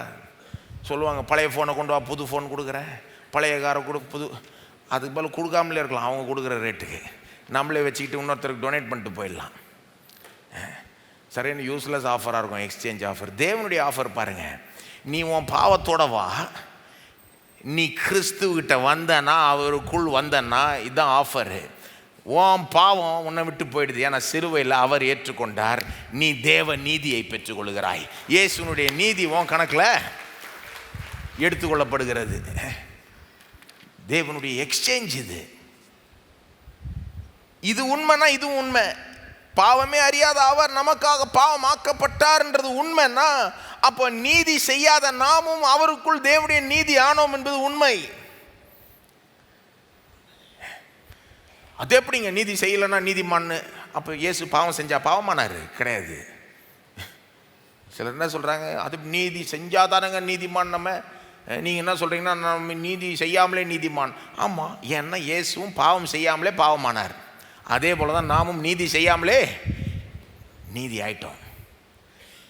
பிறகு நீதி செய்ய வைக்கிறார், அது வேற விஷயம், அதுக்கு வருவோம் அப்புறம். ஆனால் முதல்ல இதை புரிஞ்சுக்கோங்க, இது ரட்சிப்பின் அடிப்படை. இயேசுவை நம்புறப்போ தேவன் ஒரு பெரிய எக்ஸ்சேஞ்சை நடத்தி விடுறார். பாவமே அறியாத அவரை பாவமாக்கி விட்டு கிறிஸ்துவுக்குள் நம்மளை தேவனுடைய நீதி ஆக்கி விடுறார். இது எப்படி நம்ம கேட்குறோம், இது ஒரு அற்புதம். எல்லாம் சொல்லுங்க, அற்புதம். ஏங்க, இயேசு பாவம் ஆகுறது அற்புதங்க. பாவமே செய்யாதவர், பாவமே அறியாதவர், ஒரு பாவ கரை கூட அவர் மேலே இல்லை. ஆனால் சிலுவையில் உலகத்தின் பாவத்தையே சுமக்கிறார்னா பெரிய அற்புதம் தானே அது. யாருங்க அவர் மேலே பாவத்தை வச்சது? தேவன். இந்த முழு அரேஞ்ச்மெண்ட்டை செய்கிறது யாரு? தேவன். எல்லாம் சொல்லுங்க, பாவம் ஆக்கினார். யார் ஆக்கினது? தேவன். நாம் தேவனுடைய நீதி ஆகும்படிக்கு திரும்ப நம்மளை யார் ஆக்கிறது? தேவன். ரோமர்கள் இயேசுவை பாவமாக்கல, உலகத்தின் பாவத்தை சுமக்க வச்சது யாரு? தேவன். ஏசாயா 53:6 சொல்லுது, நம்முடைய அக்கிரமங்கள் எல்லாத்தையும் கர்த்தர் அவர் மேலே விழப்பண்ணினார். அவர் மேலே ஸ்பர்ஜன் அதை எக்ஸ்பிளைன் பண்ணுறப்போ சொல்கிறாரு, இது எப்படின்னா, இந்த சுழல் காற்று வரும்ல சில நேரம், அப்படியே எல்லா இடத்துலேருந்தும் மேகங்கள் அப்படியே ஒரு இடத்துல கூடி வந்து அப்படியே சூழ்ந்து கொண்டு இந்த டொர்னேடோலாம் அப்படியே ஒரே இடத்துல சேகரித்து அப்படியே ஒரு இடத்துல வந்து கிராஷ் ஆகும் பாருங்க. அந்த மாதிரி இயேசு சிலுவையில் தொங்குறப்போ உலகத்தின் பாவத்தெல்லாம் ஒரே இடத்துக்கு கொண்டு வந்து அவர் மேலே விழப்பண்ணினார். தேவன் மட்டும்தான் அதை செய்ய முடியும், ரோமர்கள் செய்ய முடியாது. எவ்வளோ அடித்தாலும் அதை செய்ய முடியாது. அவன் தேவன் அதை செய்தார். தேவன் எப்படி அதை அற்புதமாய் செய்தாரோ, சிலுவையில் நம்முடைய பாவத்தை இயேசுவை சுமக்க வச்சாரோ, நாம் கிறிஸ்துவுக்குள் வரப்போ அவருக்குள் அற்புத விதமாய் தேவனுடைய நீதி நம்ம மேலே விழும்படி செய்தார். நாம் தேவனுடைய நீதியை சுமக்கும்படி அவர் செய்து விட்டார். இது ஒரு அற்புதங்க. இது லேசில் நடக்கிற காரியம் இல்லை. இது அற்புதம். அது எப்படிங்க? நான் சொல்லுவேன், எப்படி அவர் பாவமானாரோ அதுபோல தான் நாம் தேவனுடைய நீதி ஆகிவிட்டோம். தேவன் தான் அதை செய்தார், தேவன் தான் இதையும் செஞ்சார். இயேசுவை பாவமாக்கினதும் தேவன் தான், நம்மளை நீதி ஆக்குறதும் தேவன் தான். இது அவருடைய ரட்சிப்பின் திட்டம். சரி, நிஜமாலே இயேசு பாவமானாரா, இல்லை சும்மா பேச்சுக்கு தான் இயேசு பாவமானாரா? இவ்வளோ சொல்லியிருக்கோம். இப்போ இதை வச்சு இந்த கேள்விக்கு பதில் சொல்லுங்கள். நிஜமாலே இயேசு பாவமானாரா, இல்லை சும்மா ஒரு பேச்சுக்கு தானே? அதெல்லாம் நிஜமாலே நம்முடைய பாவத்தை சுமந்தாரா, இல்லை பேச்சுக்கு தானே? அது பேச்சுக்கு தான்னா அப்புறம் ரட்சிப்பும் பேச்சுக்கு தான், பரலோகமும் பேச்சுக்கு தான், எல்லாமே பேச்சுக்கு தான் போயிடும். நிஜமாலே பாவத்தை சுமந்தார், கரெக்டா?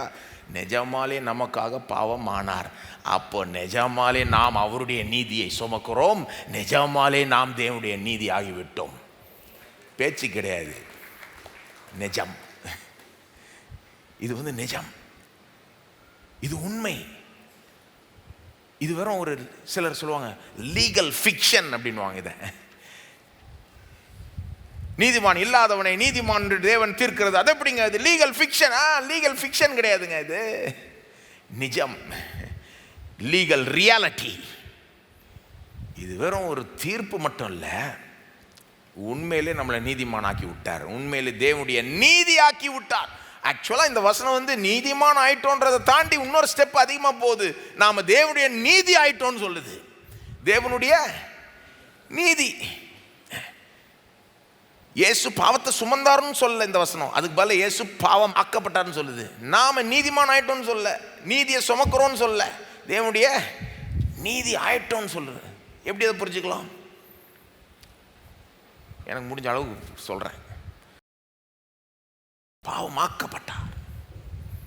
பாவமாக்கப்பட்டார் என்னங்க அர்த்தம்? On the cross, Jesus hanging on the cross became the very personification of sin. தமிழில் சொல்கிறேன், பாவத்துக்கு ஒரு உருவம் இருக்குமானால், பாவத்துக்கு ஒரு முகம் இருக்குமானால் நீங்கள் நினைப்பீங்க அது பிசாசுன்னு, கரெக்டா? ஆனால் இந்த வசனத்தின்படி பாவத்துக்கு ஒரு உருவம் இருக்குமானால், பாவத்துக்கு ஒரு முகம் இருக்குமானால், சிலுவையில் இயேசு தொங்கிட்டு இருக்கிற அந்த காட்சி பயங்கரமான காட்சி. சிலர்லாம் பெயிண்டிங்கில் இயேசுவை சிலுவையில் தொங்குறத ரொம்ப ஒரு அழகாக காமிக்கிறாங்க. சரி, எனக்கு புரியுது, அதில் ஒரு விதமான ஒரு அழகும் இருக்குது. மீனிங், அவர் நமக்காக அங்கே தொங்குறாரு, அவருடைய அன்பு வெளிப்படுது. ஓகே, அதெல்லாம் ரைட். ஆனால் சிலுவை ஒரு கோரமான காட்சின்றதை மறந்துடக்கூடாது. ஆக்சுவலாக நம்ம சிலுவையில் நடக்கிற அந்த விஷயங்களை நம்ம பார்த்துருந்தோம்னா நம்ம பார்க்க முடியாது, சகிக்காது. கண் நம்மளே திருப்பிடுவோம், நம்ம பிள்ளைகள்லாம் பார்க்க அனுமதிக்க மாட்டோம். ஏன்னா பயங்கரமான காட்சி. பாவமாக்கப்பட்டார், பாவத்தின் ஒட்டுமொத்த உருவமானார். பாவத்துக்கு உருவம் இருக்குமானால், முகம் இருக்குமானால், அது இயேசு சிலுவையில் தொங்கிட்டு இருக்கிறப்போ அது காணப்பட்டிருக்கும்.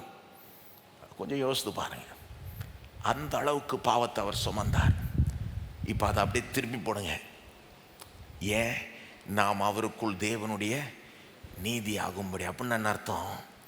வெறும் நீதிமான் மட்டும் இல்லை, தேவனுடைய நீதி ஆகும்படி, தேவனுடைய நீதியாக இருக்கிறோம். அப்படின்னா என்னங்க அர்த்தம்? தேவனுடைய நீதிக்கு ஒரு உருவம் இருக்குமானால் அது நீங்க, கிறிஸ்துவுக்குள் நீங்க.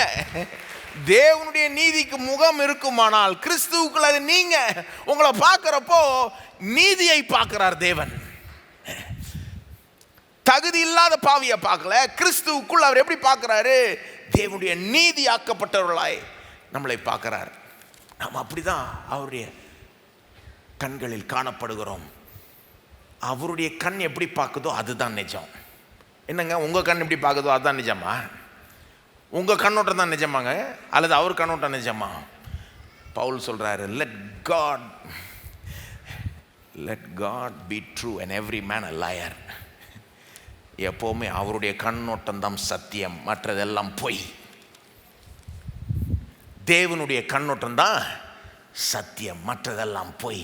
இந்த வசனத்தின்படி தேவனுடைய கண்ணோட்டம் என்னன்னா, நாம் தேவனுடைய நீதி ஆகிவிட்டோம். எல்லாம் சொல்லுங்க, கிறிஸ்துவுக்குள் நாம் தேவனுடைய நீதி ஆகிவிட்டோம். இது உண்மையிலே ஆயிடுச்சு. அப்போ இது வெறும் தீர்ப்பு மட்டும் இல்லை. அதான் தேவன்கிட்ட எப்போவுமே வெறும் பேச்சு மட்டும் இருக்காது, வெத்து வார்த்தை மட்டும் இருக்கவே இருக்காது. ஏன்னா அவர் வார்த்தைக்கு ஒரு வல்லமை இருக்கு. நீதிமான்னா நீதிமான் தான், முடிஞ்சது. அப்போ இது எவ்வளோ பெரிய ஒரு விஷயம் பாருங்க. இயேசுவை பாவமாக்கி நம்மளை நீதிமானாக்கி விடுறார். தகுதி இல்லாதவர்களை தகுதிப்படுத்தி விடுறார். உனக்கு எல்லாம் தகுதி இருக்குன்றார். இன்றைக்கு ஒரு விசுவாசிய தேவன் எப்படி பார்க்கிறார் தெரியுமா? உங்களுக்கு எல்லா தகுதி பெற்றவனாய் பார்க்கிறார். நம்முடைய குறைகளை பார்க்கல. நம்முடைய குறைகளை பார்த்தா நம்ம தீர்ந்ததுங்க, முடிஞ்சது நம்ம கதை. அப்படி பார்க்கல. அவர் கிறிஸ்துவுக்குள் பார்க்கிறப்போ உங்களை தேவனுடைய நீதியா பார்க்கிறார். இங்க தேவனுடைய நீதினா யாருடைய நீதி நம்ம மேல் இருக்கு? கிறிஸ்துவனுடைய நீதி நம்ம மேல் இருக்கு. ஏன்னா அவர் வெறும் மனிதன் மட்டும் இல்லை, அவர் தேவன். தேவனுடைய நீதி. தேவன் நம்மளை பார்க்கிறப்போ முழு தகுதியை பெற்ற மக்களாய் பார்க்கிறார். ஆனால் நாம தான் நம்மளை எப்படி பார்க்குறோம்? தகுதி இல்லாத பாவி, தகுதியே இல்லை, புழு பூச்சி அப்படின்வாங்க சிலர். தகுதி இல்லை, தேவன் அப்படி உங்களை பார்க்கல. கிறிஸ்துவுக்குள் நீதிமானா பார்க்கிறார். கிறிஸ்துவுக்குள் தேவ நீதியா பார்க்கிறார். கிறிஸ்துவுக்குள் எல்லா தகுதி பெற்ற மக்களாக பார்க்கிறார். கிறிஸ்துவுக்குள் நீங்கள் எல்லா நீதியை நிறைவேற்றினதாய் பார்க்கிறார். கிறிஸ்துவை எப்படி பார்க்கிறாரோ உங்களை அப்படி பார்க்கிறார். தம்முடைய ஒரே பேரான குமாரனை எப்படி பார்க்கிறாரோ, நீதிமான கருதுகிறாரோ, அதே போல உங்களையும் கருதுகிறார். உங்களை முழுமையாக ஏற்றுக்கொள்ளுகிறார். உங்களை வரவேற்கிறார். உங்களை பாராட்டுகிறார். அதுதான் அர்த்தம். நீதிமான ஆக்கப்பட்டிருக்கிறோன்னு அதுதாங்க அர்த்தம். உண்மையிலே நடந்துருச்சு.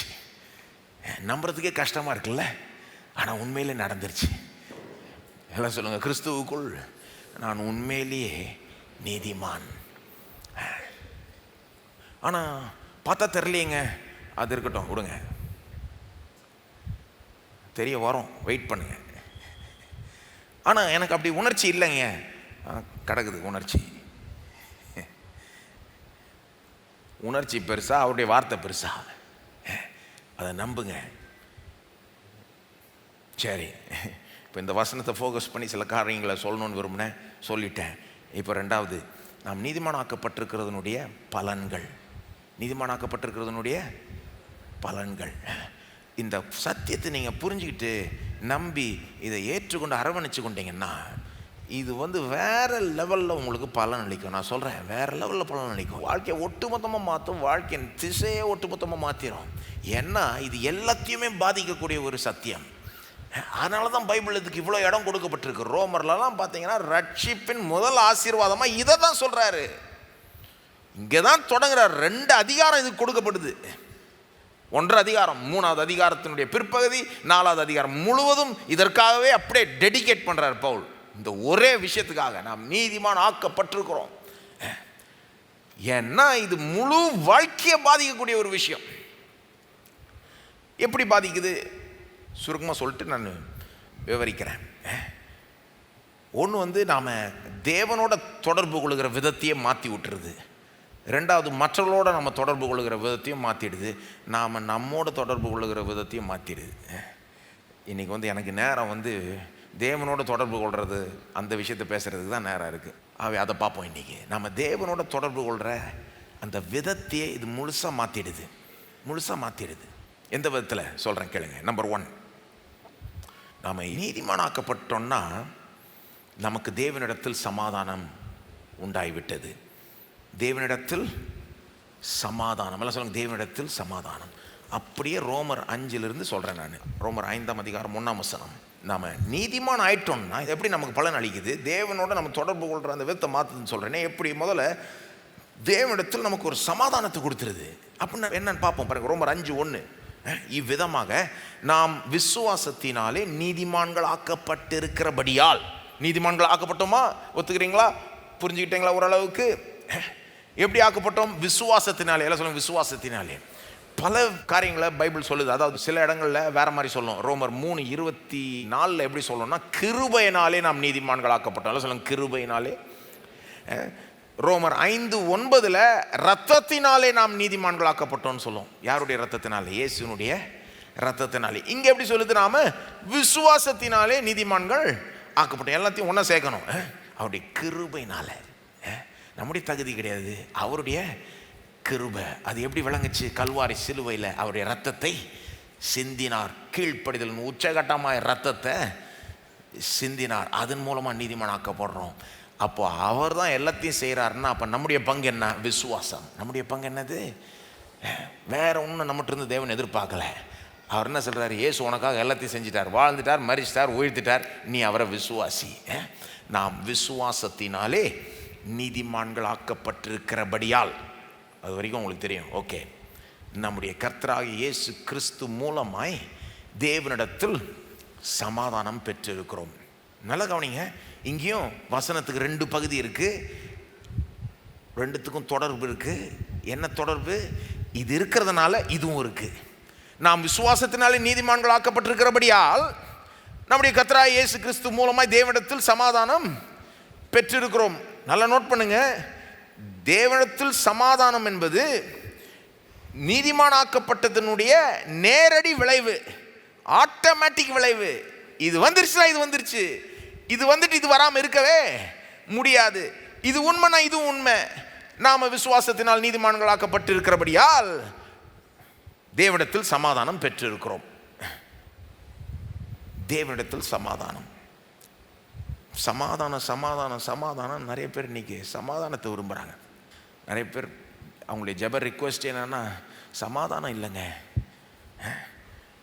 சமாதானம் இல்லை. சிலர் நம்ம கேட்குறோம், ஏங்க சமாதானம் இல்லை அப்படின்னு கேட்குறப்போ சில நேரம் சில காரணம் சொல்லுவாங்க. ஆனால் எத்தனையோ பேர் நான் கேட்டப்போ காரணமே சொல்ல மாட்டாங்க. சமாதானத்துக்காக ஜெபிங்கன்னு சொல்லுவாங்க.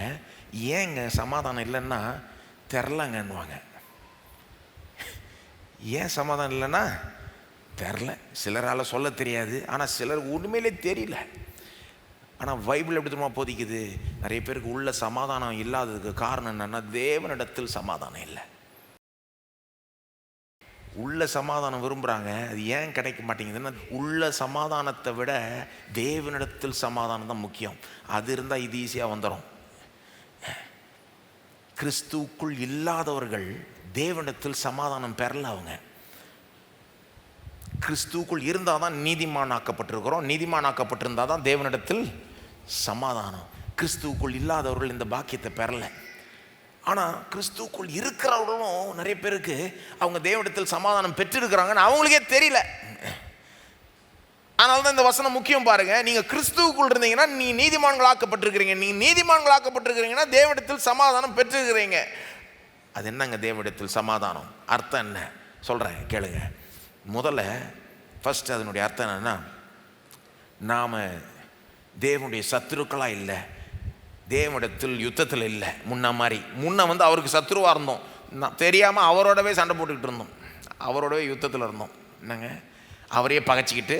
அப்படி தான் பைபிள் சொல்லுது. தேவனுக்கு சத்துருக்களாய் இருக்கிறப்போ இயேசு நமக்காக சிலுவையில் மரிச்சார்.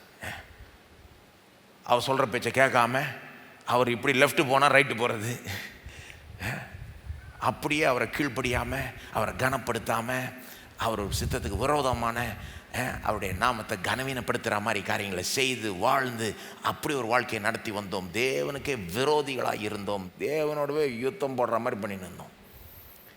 நமக்கும் அவருக்கும் யுத்தம் மாதிரி இருந்தது முன்ன. அவரால் இல்லை, நம்மால். இப்போ தேவனிடத்தில் சமாதானம்னா அந்த யுத்தம் நீங்கி விட்டது. நாம் தேவனுக்கு சத்துருக்களாக இல்லை, தேவனோட ஒப்புரவாக்கப்பட்டோம், நண்பர்களாகி விட்டோம், அவரோட ஒன்றாய் சேர்ந்து விட்டோம். அந்த முன்ன இருந்த அந்த இது இல்லை. இப்போ நாம் தேவனுக்கு விரோதியாக வாழ்ந்துக்கிட்டு இல்லை, தேவனுடைய லைன்லேயே வந்துட்டோம். தேவனிடத்தில் சமாதானம். ஆனால் அப்படி புரிஞ்சுக்கிட்டால் மட்டும் பத்தாது. முன்ன நாம் தேவனுடைய சத்துருக்களாக இருந்தோம், இப்போ நண்பர்கள் ஆகிட்டோம். முன்ன யுத்தம் இருந்தது, இப்போ அது போயிடுச்சு, ஒரு சமாதானம் வந்துருச்சு. அப்படி மட்டும் புரிஞ்சுக்கிட்டா பத்தாது. அதையும் தாண்டி சமாதானம் வந்து ரொம்ப பாசிட்டிவான ஒன்றை குறிக்குதுன்னு புரிஞ்சுக்கணும். Peace is not just the absence of war. பொதுவாக நம்ம நிறைய தடவை அப்படி தான் புரிஞ்சுப்போம். இன்றைக்கி வந்து யுத்தம்லாம் இருக்கிற காலனால பீஸ்னாலே ஓ யுத்தம் இல்லையா அப்படின்னு புரிஞ்சுப்போம். ரைட்டு, யுத்தம் இல்லை. ஆனால் அதையும் தாண்டி பைபிளில் பீஸ்ன்னு பார்த்தீங்கன்னா, சமாதானம்னு பார்த்தீங்கன்னா ஏமாத்தரக்கூடாது, ரொம்ப சூப்பரான அர்த்தம் இருக்குது, பாசிட்டிவான அர்த்தம். எல்லாம் சொல்லுங்கள் சமாதானம். கேட்குறப்போ லேசாக தெரியுது உங்களுக்கு. ஆனால் பைபிளில் சமாதானன்றது வார்த்தைக்கு ஒரு பழைய ஏற்பாடு பேக்ரவுண்ட் இருக்குது. பழைய ஏற்பாட்டில் எபிரேய வார்த்தை வந்து ஷலோம். எபிரேய மொழியில் எல்லாம் சொல்லுங்கள் ஷலோம். நாமளும் ஒரு விதத்தில் எபிரேயர்கள் தான். ஒரு மாதிரி பார்க்காதீங்க, நாம் ஆபிரகாமின் பிள்ளைகள் தானே. எனக்கு தெரியும் 1-2 பேர் ஷலோம் ஷலோம் பேசிக்கிட்டு இருப்பாங்க நம்ம சர்ச்சிலே. ஹலோ சொல்ல மாட்டாங்க, ஹாய் சொல்ல மாட்டாங்க, பிரைஸ் எல்லாரும் கூட சொல்ல மாட்டாங்க, ஷலோம்.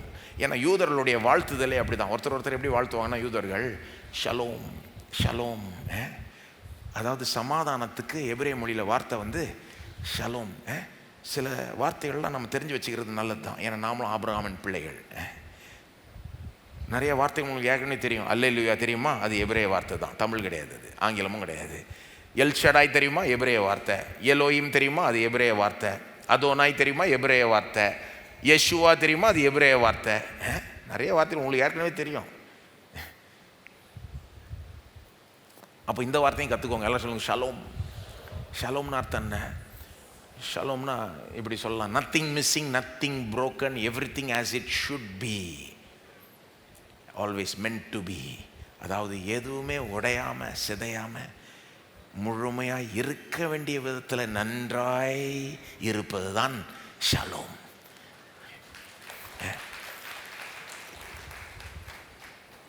யூதர்கள் ஒருத்தர் அப்படி ஷலோம் வாழ்த்துறப்போ உண்மையிலே வாழ்த்துறவங்க வந்து ஆக்சுவலாக ஒருத்தர் ஆசீர்வதிக்கிறாங்க. ஷலோம் அப்படின்னு சொல்கிறப்ப என்ன சொல்கிறாங்க? உங்களிடத்தில் எதுவும் உடையாமல் சிதையாமல் முழுமையாக இருக்க வேண்டிய விதத்தில் எல்லாம் நன்றாக இருப்பதாக. Shalom shalom. சூப்பரான ரொம்ப நிறைவான ஒரு வார்த்தைன்னு சொல்லலாம். எல்லா ஆசீர்வாதங்களையும் உள்ளடக்கிய ஒரு வார்த்தை அது ஷலோம். பழைய ஏற்பாட்டில் ரொம்ப முக்கியமான வார்த்தை அது. அப்போ பவுல் ஒரு யூதன்றதை மறந்துடக்கூடாது. அவருக்கு ஒரு அந்த யூத மைண்ட் செட் இருக்குதுன்றதை மறந்துடக்கூடாது. அவர் வந்து பீஸ் வித் காட், தேவனிடத்தில் சமாதானம்னா எந்த அர்த்தத்தில் எழுதுறாரு? தேவனிடத்தில் ஷலோம் அப்படின்னா என்ன சொல்ல வராரு? நாம நீதிமான் ஆக்கப்பட்டோம்னா ஆட்டோமேட்டிக்கா தேவனிடத்தில் ஷலோம் பெற்றோம் அப்படின்னா என்ன அர்த்தம்? எனக்கும் தேவனுக்கும், நமக்கும் தேவனுக்கும் எல்லாம் நன்றாய் இருக்கிறது, எந்த பிரச்சனையும் கிடையாது. தேவனுக்கும் நமக்கும் நன்றாய் இருக்கு. உங்களை யாராவது கேட்குறப்போ சொல்வீங்கல்ல, எப்படிங்க இருக்கீங்க? சில நேரம் நல்லா இருக்கேன் அப்படின்னு சும்மா. ஆனால் ரொம்ப நல்லா இருக்கிறப்போ நம்ம சொல்கிற விதமே மாறும். பார்த்துருக்கீங்களா? எப்படிங்க இருக்கீங்க? நல்லா இருக்கேங்க. அந்த மாதிரி உங்களுக்கும் கடவுளுக்கும் எப்படிங்க விஷயம், தொடர்பு எப்படி இருக்குது? இந்த வசனம் நான் சொல்லுது, உங்களுக்கும் கடவுளுக்கும் எல்லாம் நன்றாக இருக்கு, நன்றாக இருக்கு, எந்த குறைச்சலும் இல்லை, எல்லாம் நன்றாக. உங்கள் மேலே ஒரு அப்செட்டாக இல்லை, உங்கள் மேலே கோபமாக இல்லை, உங்களை எப்போ தண்டிக்கலான்னு அவர் காத்துக்கிட்டு இல்லை. உங்களுக்கும் கடவுளுக்கும் எல்லாம் நன்றாக இருக்குது, நன்றாக இருக்குது, நன்றாக இருக்குது. ஐயோ, இதை யோசித்தீங்கனாலே எவ்வளோ பெரிய சமாதானம் உள்ளே வந்துடும். இந்த வாழ்க்கை எப்படின்னா, சில நேரம் உங்களுக்கும் உங்கள் கணவனுக்கும் மனைவிக்கும் நன்றாக இல்லாமல் இருக்கலாம், உடஞ்சி கிடஞ்சி சின்ன பின்னமாக இருக்கலாம் சிலருக்கு. நம்ம சிரிக்கிறோம், ஆனால் சிலர் ரொம்ப அதனால் அழுகிறாங்க. உங்களுக்கும் உங்கள் அப்பா அம்மாவுக்கும் ஒரு வேளை நன்றாக இல்லாமல் இருக்கலாம், உங்களுக்கும் உங்கள் பிள்ளைகளுக்கும் ஒரு வேளை நன்றாக இல்லாமல் இருக்கலாம், உங்களுக்கும் உங்கள் நெருங்கிய நண்பனுக்கும் நன்றாக இல்லாமல் இருக்கலாம். ஆனால் உங்களுக்கும் தேவனுக்கும் தொடர்பு நன்றாக இருக்கு, நன்றாக, எல்லாம் நன்றாக இருக்கு. நன்றாக இருக்கின்றத நினைச்சீங்கனாலே அது உங்களுக்கு கொண்டு வர வருத்தத்தை காட்டிலும் இது உங்களுக்கு பெரிய சமாதானத்தை, சந்தோஷத்தை கொண்டு வரும். அது மட்டும் இல்லை, இது உங்கள் மனசுக்கு வந்ததுன்னா அப்போ அவருடைய உதவியை பெற்று அந்த உறவுகள்லாம் கூட சரியாகிறதுக்கு வாய்ப்பு உண்டு. இதை நீங்கள் தியானித்தீங்கனாலே சமாதானத்துக்காக ஜெபிக்க தேவையில்ல, வந்துடும் சமாதானம். உள்ளான சமாதானத்தினால் நிறைஞ்சிருவீங்க நீங்கள். இதை தியானிக்கிறது இல்லை மக்கள், இது தெரியல நிறைய கிறிஸ்தவங்களுக்கு. அவங்க என்ன நினச்சிக்கிட்டு இருக்காங்க, தேவன் அவங்க மேலே கோபமாக இருக்கிறாரு, எப்படா அடிக்கலான்னு காத்துக்கிட்டு இருக்காரு. அதுக்கு தான் இந்த சத்தியம் ரொம்ப முக்கியம். இல்லைப்பா, எப்படா அடிக்கலான்னு எப்படி காத்துக்கிட்டு இருப்பாரு? அவர் தான் உன்னை பார்த்து நீதிமான்ட்டாரே, தகுதி உள்ளவனே, எனக்கு முன்பாக நிற்கக்கூடிய எல்லா தகுதி பெற்றவனே உங்களை என்னைக்கு சொல்லிட்டாரோ, உங்களை நீதிமான ஆக்கிட்டாரோ, தேவனுடைய நீதி ஆக்கிட்டாரோ, உங்களுக்கும் அவருக்கும் எல்லாம் நன்றாக இருக்கு. அதுதான் சொல்றார் பவுல். அந்த 5:1 திரும்ப வாசிக்கலாம். இவ்விதமாய் நாம் விசுவாசத்தினாலே நீதிமான்கள் எல்லாம் சேர்ந்து வாசிக்கலாமா? சேர்ந்து. இவ்விதமாக நாம் விசுவாசத்தினாலே நீதிமான்களாக்கப்பட்டிருக்கிறபடியால் நம்முடைய கர்த்தராக இயேசு கிறிஸ்து மூலமாய் தேவனிடத்தில் சமாதானம் பெற்றிருக்கிறோம்.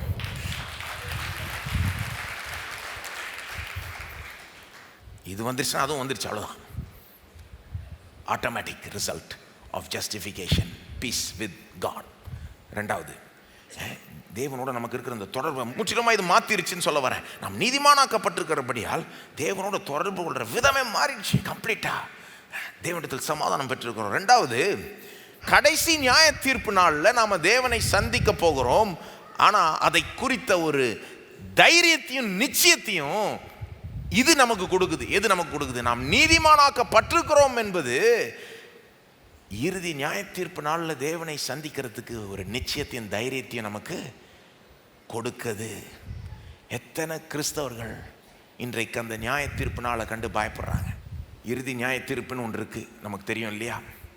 இயேசு திரும்ப இந்த பூமிக்கு வரப்போகிறார், எல்லாரையும் நியாயம் தீர்ப்பார்னு வேதம் போதிக்குது. அந்த நியாய தீர்ப்பு நாளில் ஃபைனல் எக்ஸாம் மாதிரி, முன்ன நம்ம ஊர்லாம் இருக்கும்ல, இப்போல்லாம் அதை கொஞ்சம் மாற்றிடுறாங்க. அதாவது ஃபைனல் எக்ஸாம் தான் எல்லான்ற மாதிரி இருக்கும். சில நேரம் பப்ளிக் எக்ஸாம் தான் இல்லை, நீங்கள் மற்றதெல்லாம் பாஸ் ஆகி ப்ரோஜனம் இல்லை, கடைசியில் பப்ளிக்கில் ஃபெயில்னா ஃபெயில் போ அப்படின்ட்டுவாங்கல்ல. அந்த மாதிரி எல்லா எக்ஸாமுக்கும் எக்ஸாம் ஒன்று இருக்குது. கடைசி நியாய தீர்ப்பு நாள் ஃபைனலுக்கே ஃபைனல் மாதிரி இது. அந்த நாளை கண்டு நிறைய பேர் பயப்படுறாங்க. ஆனால் நீங்கள் நீதிமானாக்கப்பட்டிருக்கிறீங்கன்றதை புரிஞ்சுக்கிட்டீங்கன்னா, அதை தியானிப்பீங்கன்னா, அதை அரவணைச்சிப்பீங்கன்னா, அந்த நாளை குறித்த ஒரு நல்ல ஒரு நிச்சயமும் தைரியமும் உங்களுக்கு உண்டாயிருக்கும். நல்ல நிச்சயமும் தைரியமும் உண்டாயிருக்கும். காமிக்கிறேன் பாருங்க, ரோமர் 5. அதாவது ரோமர்னுடைய ஸ்ட்ரக்சரை புரிஞ்சுக்கணும் நீங்கள், இதனுடைய அமைப்பை. ரோமர் 3:21 நீதிமானாக்கப்பட்டிருக்கிறோன்றதே பேசிக்கிட்டே வர்றார் பவுல். ரோமர் 3:21 சரிங்களா? அதுக்கு முன்னால் எல்லாரும் பாவிகளாக இருக்கிறாங்க, யாருக்கும் தகுதி இல்லை, அப்படி பேசுகிறார். அப்புறம் 21 எப்படி தேவன் நம்மளை நீதிமான ஆக்கியிருக்கிறாருன்னு பேசிக்கிட்டே வர்றார். 4ஆம் அதிகாரம் முழுசாக பேசிக்கிட்டே வர்றாரு. 4ஆம் அதிகாரம் முடிகிறப்போடு அதை தான் பேசுகிறார். பாருங்கள், உதாரணத்துக்கு 4:25 பாருங்கள். 4:25 வாசிக்கலாமா? அவர் நம்முடைய பாவங்களுக்காக ஒப்பு கொடுக்கப்பட்டும் நாம் நீதிமான்களாக்கப்படுவதற்காக எழுப்பப்பட்டும் இருக்கிறார். அப்புறம் தான் அடுத்த அந்த வசனத்தை சொல்கிறார். 5ஆம் அதிகாரம் மாறுறதுனால பாயிண்ட் மாறுதுன்னு கிடையாது. அதிகாரத்தை பவுல் ஒன்றும் நோட் பண்ணல. என்னங்க 4ஆவது அதிகாரம் 5ஆவது அதிகாரம் பவுல் எழுதினாரா? கிடையாது, ஒரே கடிதம். அதுக்கப்புறம் இதெல்லாம் சேர்த்தாங்க. இன்றைக்கி டிஸ்டர்பன்ஸ் ஆகிடுது வாசிக்கிறதுக்கே சில நேரம். கண்டுக்காதீங்க அதை. 4:25 வாசித்தா அப்படியே வாங்க. இவ்விதமாக நாம் விசுவாசத்தினாலே நீதிமான்களாக்கப்பட்டிருக்கிறபடியால் நம்முடைய கர்த்தராகிய இயேசு கிறிஸ்து மூலமாய் தேவனிடத்தில் சமாதானம் பெற்றிருக்கிறோம். ஓகே, அப்புறம் பாருங்க 2ஆம் வசனம். அவர் மூலமாய் நாம் இந்த கிருபையில் பிரவேசிக்கும் ஸ்லாக்கியத்தை விசுவாசத்தினால பெற்று நிலை கொண்டிருந்து, திரும்பங்க நிறுத்துங்க, இந்த கிருபையில் பிரவேசிக்கும் ஸ்லாக்கியத்தை விசுவாசத்தினால பெற்று நிலை கொண்டிருந்துன்னு என்ன அர்த்தம்? அதாவது இந்த கிருபைனா, இந்த கிருபையில் பிரவேசிக்கும் ஸ்லாக்கியம், முன்ன தேவனுக்கு முன்பாக வர ஸ்லாக்கியம் நம்மகிட்ட இல்லை, தகுதி இல்லை. ஆனால் இப்போது அவருக்கு முன்பாக வர ஒரு ஸ்லாக்கியம் கிடச்சிருச்சு. அது எப்படி சொல்கிறாரு? இந்த கிருபையில் பிரவேசிக்கும் ஸ்லாக்கியம். அதாவது கிருபையை ஒரு இடமா வர்ணிக்கிறாரு. We have got access into this place of grace என்ற மாதிரி சொல்கிறாரு. கிருபையை ஒரு இடமா நினச்சிக்கோங்களேன். முன்ன கிருபை இல்லாத இடத்துல இருந்தோம், இன்னைக்கு கிருபையான ஒரு இடத்துக்குள்ளே வந்துட்டோம். அதாவது தயவு நிறைந்த ஒரு இடம். தேவன் நம்மை தயவோடு பார்க்குறாரு. நமக்கும் அவருங்க எல்லாம் நன்றாக இருக்குல்ல. அப்போது ஒரு கிருபையின் இடத்துக்குள்ளே நுழைஞ்சிட்டோம். பிரவேசிக்கும் ஸ்லாக்கியத்தை நாம் பெற்றிருக்கிறோம். அங்கே நின்று கொண்டிருக்கிறோம். நிலை கொண்டிருந்து அப்படின்னு வருது இல்லை, ஆங்கிலத்தில் எப்படி வருதுன்னா, we have received access into this grace by faith in which we now stand. அப்போது நல்லா கவனிங்க, நல்ல ஒரு இடத்துக்குள்ளே வந்துட்டோம், கிருபையான இடம். அதுக்குள்ளே பிரவேசிக்கிறதுக்கு ஒரு ஸ்லாக்கியம் வந்துருச்சு நமக்கு. இப்போ அங்கே நின்று கொண்டிருக்கிறோம். அடுத்தது, தேவ மகிமை அடைவோம் என்கிற நம்பிக்கையினாலே மேன்மை பாராட்டுகிறோம். அது என்னது? தேவ மகிமையை அடைவோம். தமிழில், ஆங்கிலத்தில் அப்படி வரல, தமிழில் நல்லாவே சிம்பிளாக மொழிபெடுத்துட்டாங்க, அர்த்தத்தையே கொண்டு வந்துட்டாங்க அப்படியே. தேவ மகிமையை அடைவோம் என்கிற நம்பிக்கையினாலே மேன்மை பாராட்டுகிறோம்னா, இறுதியில் கடைசியில் இயேசு வர்றப்போ நமக்கு மகிமையான சரீரத்தை கொடுத்து சூரியனை போல பிரகாசிக்க வைப்பார் இல்லையா? அவருடைய மகிமையை நம்ம மேலே ரிஃப்ளெக்ட் ஆகும் இல்லையா? தேவ மகிமை அடைவோம் என்கிற நம்பிக்கையினாலே மேன்மை பாராட்டுகிறோம். அப்போது அவர் சொல்கிற ஒவ்வொரு ஸ்டேஜிங் கவனிங்களேன். நாம் நீதிமான்கள் ஆக்கப்பட்டிருக்கிறபடியால் தேவனிடத்தில் சமாதானத்தை பெற்றிருக்கிறோம். அது மட்டும் இல்லை, கிருபைக்குள்ள பிரவேசிக்கிற ஒரு ஸ்லாக்கியத்தையும் பெற்று அங்கே நின்று கொண்டு இப்போ தேவ மகிமை அடைவோம் என்பதை குறித்து மேன்மை பாராட்டிக்கிட்டு இருக்கோம். அவர் லாஜிக்கு புரிஞ்சுக்கிட்டீங்களா? என்ன சொல்கிறாரு? நீ என்னைக்கு நீதிமான் ஆயிட்டியோ அந்த செகண்டே தேவனிடத்தில் சமாதானம் உண்டாயிடுச்சு. கூடவே ஒரு தயவின் இடத்துக்குள்ள பிரவேசிக்கிற ஒரு ஸ்லாக்கியம் உண்டாயிடுச்சு. அதில் நின்று கொண்டிருக்கிற இப்போ what is remaining is simply to hope for the final glory. இப்போ மிச்ச மீதி என்னன்னா, வரப்போகிற இறுதி மகிமையை குறித்து நீ மேன்மை பாராட்ட வேண்டியது தான். அங்கே வந்துருச்சுன்னா அவ்வளோதான், கடைசி வரைக்கும் நீ மகிமை அடைஞ்சிருவேன்றது நிச்சயமாயிடுச்சு. அதுதான் சொல்ல வர்றாரு. நீதிமான் ஆயிட்டனா நீ கடைசியில் மகிமை, அந்த மகிமை பெறுவாய் என்பது நிச்சயமாயிடுச்சு. என்னைக்கு நீதிமான் ஆயிட்டியோ அவ்வளோதான், இந்த செயின்குள்ளே வந்துட்ட. இறுதி மகிமையை பெறுவோம் என்ற நம்பிக்கையோடு நீ மேன்மை பாராட்டலாம். இப்போவே மேன்மை பாராட்டலாம். மேன்மை பாராட்டுறதுன்னா என்ன? நான் நிச்சயமாக அந்த மகிமையை அடைவேன். நீதிமான் ஆயிட்டோன்னா இறுதி மகிமையும் நம்ம பெறுவோன்ற ஒரு நிச்சயம் வந்துருச்சு. அப்படின்னா அவர் மனசில் நியாய தீர்ப்பெல்லாம் கடந்து போயிடுறாரு. அவர் நியாய தீர்ப்பெல்லாம் ஒரு பிரச்சனை இல்லைன்ற மாதிரி தான் அவர் மனசில் இருக்குது. நீதிமான் ஆயிட்டேன்னா நீ மகிமை அடைஞ்சிருவேன், நியாய தீர்ப்பில் ஃபெயில் ஆக மாட்டேன், மகிமையை அடைஞ்சிருவேன். சிலர் நினைக்கிறாங்க பிரசங்கியாரில் தான் ஒரு வசனத்தை எடுத்துக்கிட்டு இல்லாத கற்பனையை காமிப்பாங்கன்னு. சரி, நான் கற்பனை தான் காமிக்கிறேன்னா அப்போ 5:9 பாருங்கள். ரோமர் 5:1-2 மறைமுகமாக சொன்னதை ரோமர் 5:9 வெளிப்படையாக சொல்கிறார், கவனிங்க. இப்படி நாம் அவருடைய இரத்தத்தினாலே நீதிமான்கள் ஆக்கப்பட்டிருக்க கோபாக்கினைக்கு நீங்களாக அவராலே நாம் ரட்சிக்கப்படுவது அதிக நிச்சயமாமே. திரும்ப வசனத்துக்கு 2 பகுதி இருக்கு. ஃபர்ஸ்ட் பகுதி என்ன சொல்லுது? நாம் அவருடைய இரத்தத்தினாலே நீதிமான்களாக்கப்பட்டிருக்க, இரத்தத்தினால் நீதிமான் ஆயிட்டோம்னா கோபாக்கினைக்கு நீங்களாக அவராலே ரட்சிக்கப்படுவது அதிக நிச்சயமாமே. எந்த கோபாக்கினை சொல்றாரு? இறுதி கோபாக்கினை. இயேசு திரும்ப வரும்போது எல்லாரையும் நியாயம் தீர்ப்பாரு. சிலர் அதுல ஃபெயில் ஆவாங்க, அவருடைய கோபாக்கினை ஊற்றப்படும். அதை தான் சொல்றாரு. என்ன சொல்ல வராரு? நாம நீதிமான் ஆயிட்டோம்னா அந்த இறுதி கோபாக்கினைக்கு நீங்களாக அவராலே நாம் ரட்சிக்கப்படுவது அதிக நிச்சயமாமே. இது ஆயிடுச்சுன்னா அதுல இருந்து தப்புறது அதிக நிச்சயம். எப்படி வராரு பாருங்க. நிறைய பேர் எப்படி நினைப்பாங்க? ரிவர்ஸா நினைப்பாங்க. சரிங்க, இது ஆயிடுச்சிங்க, பட் அது எப்படிங்க? நீங்க சொல்றீங்க இன்னைக்கு நம்ம தேவன் நம்மளை நீதிமானா ஏற்றுக்கொள்றார், நீதிமானா தீர்க்கிறார், நீதிமானா ஆக்கிட்டார். ஓகே, அதெல்லாம் ரைட். அங்க பாஸ் ஆகுமானா? அப்போ அவங்க முக்காவாசி பேர் மனசில் எப்படி இருக்குன்னா, சரி இது ஈஸிங்க, அதுதான் கஷ்டம். பவுல் மனசில் அது அப்படியே தலையில் இருக்கு. அவர் என்ன சொல்றாரு? எப்போ இதுவே ஆயிடுச்சுன்னா அது ஆயிடும். நீ ரத்தத்தினால் நீதிமான் ஆக்கப்பட்டனா அப்போ இறுதி கோபாக்கினிலிருந்து நீ மீட்டு கொள்ளப்படுறது அதிக நிச்சயம். எல்லாம் சொல்லுங்க, அதிக நிச்சயம், அதிக நிச்சயம். திரும்ப அந்த வசனத்தை பாருங்க, எல்லாரும் சேர்ந்து வாசிக்கலாமா? இப்படி நாம் அவருடைய ரத்தத்தினாலே நீதிமான்கள் ஆக்கப்பட்டிருக்க கோபாக்கினைக்கு நீங்களாக அவராலே நாம் ரட்சிக்கப்படுவது அதிக நிச்சயம்.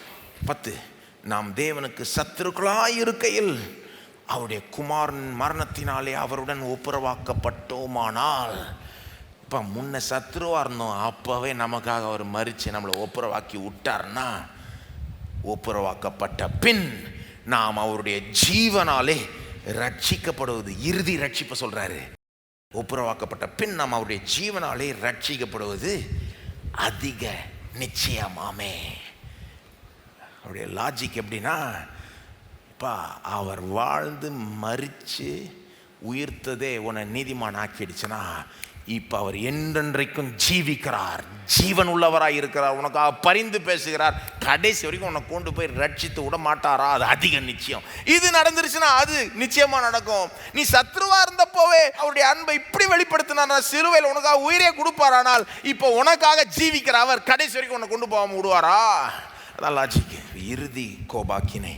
இதெல்லாம் பவுலனுடைய மனசுல ரோமர்ல 2ஆம் அதிகாரத்திலிருந்தே இருந்துகிட்டே இருக்கு. உதாரணத்துக்கு ரோமர் 2:3-5 வாசித்தீங்கன்னா அதை பார்ப்பீங்க. ரோமர் 2:5 பாருங்க. உன் மன கடினத்திற்கும் குணப்படாத இருதயத்திற்கும் ஏற்றபடி தேவனுடைய நீதி உள்ள தீர்ப்பு வெளிப்படும் கோபாக்கினை நாளிலே உனக்காக கோபாக்கினை குவித்து கொள்ளுகிறாயே. யூதர்களை பார்த்து சொல்றாரு. யூதர்கள்கிட்ட ஒரு பெருமை.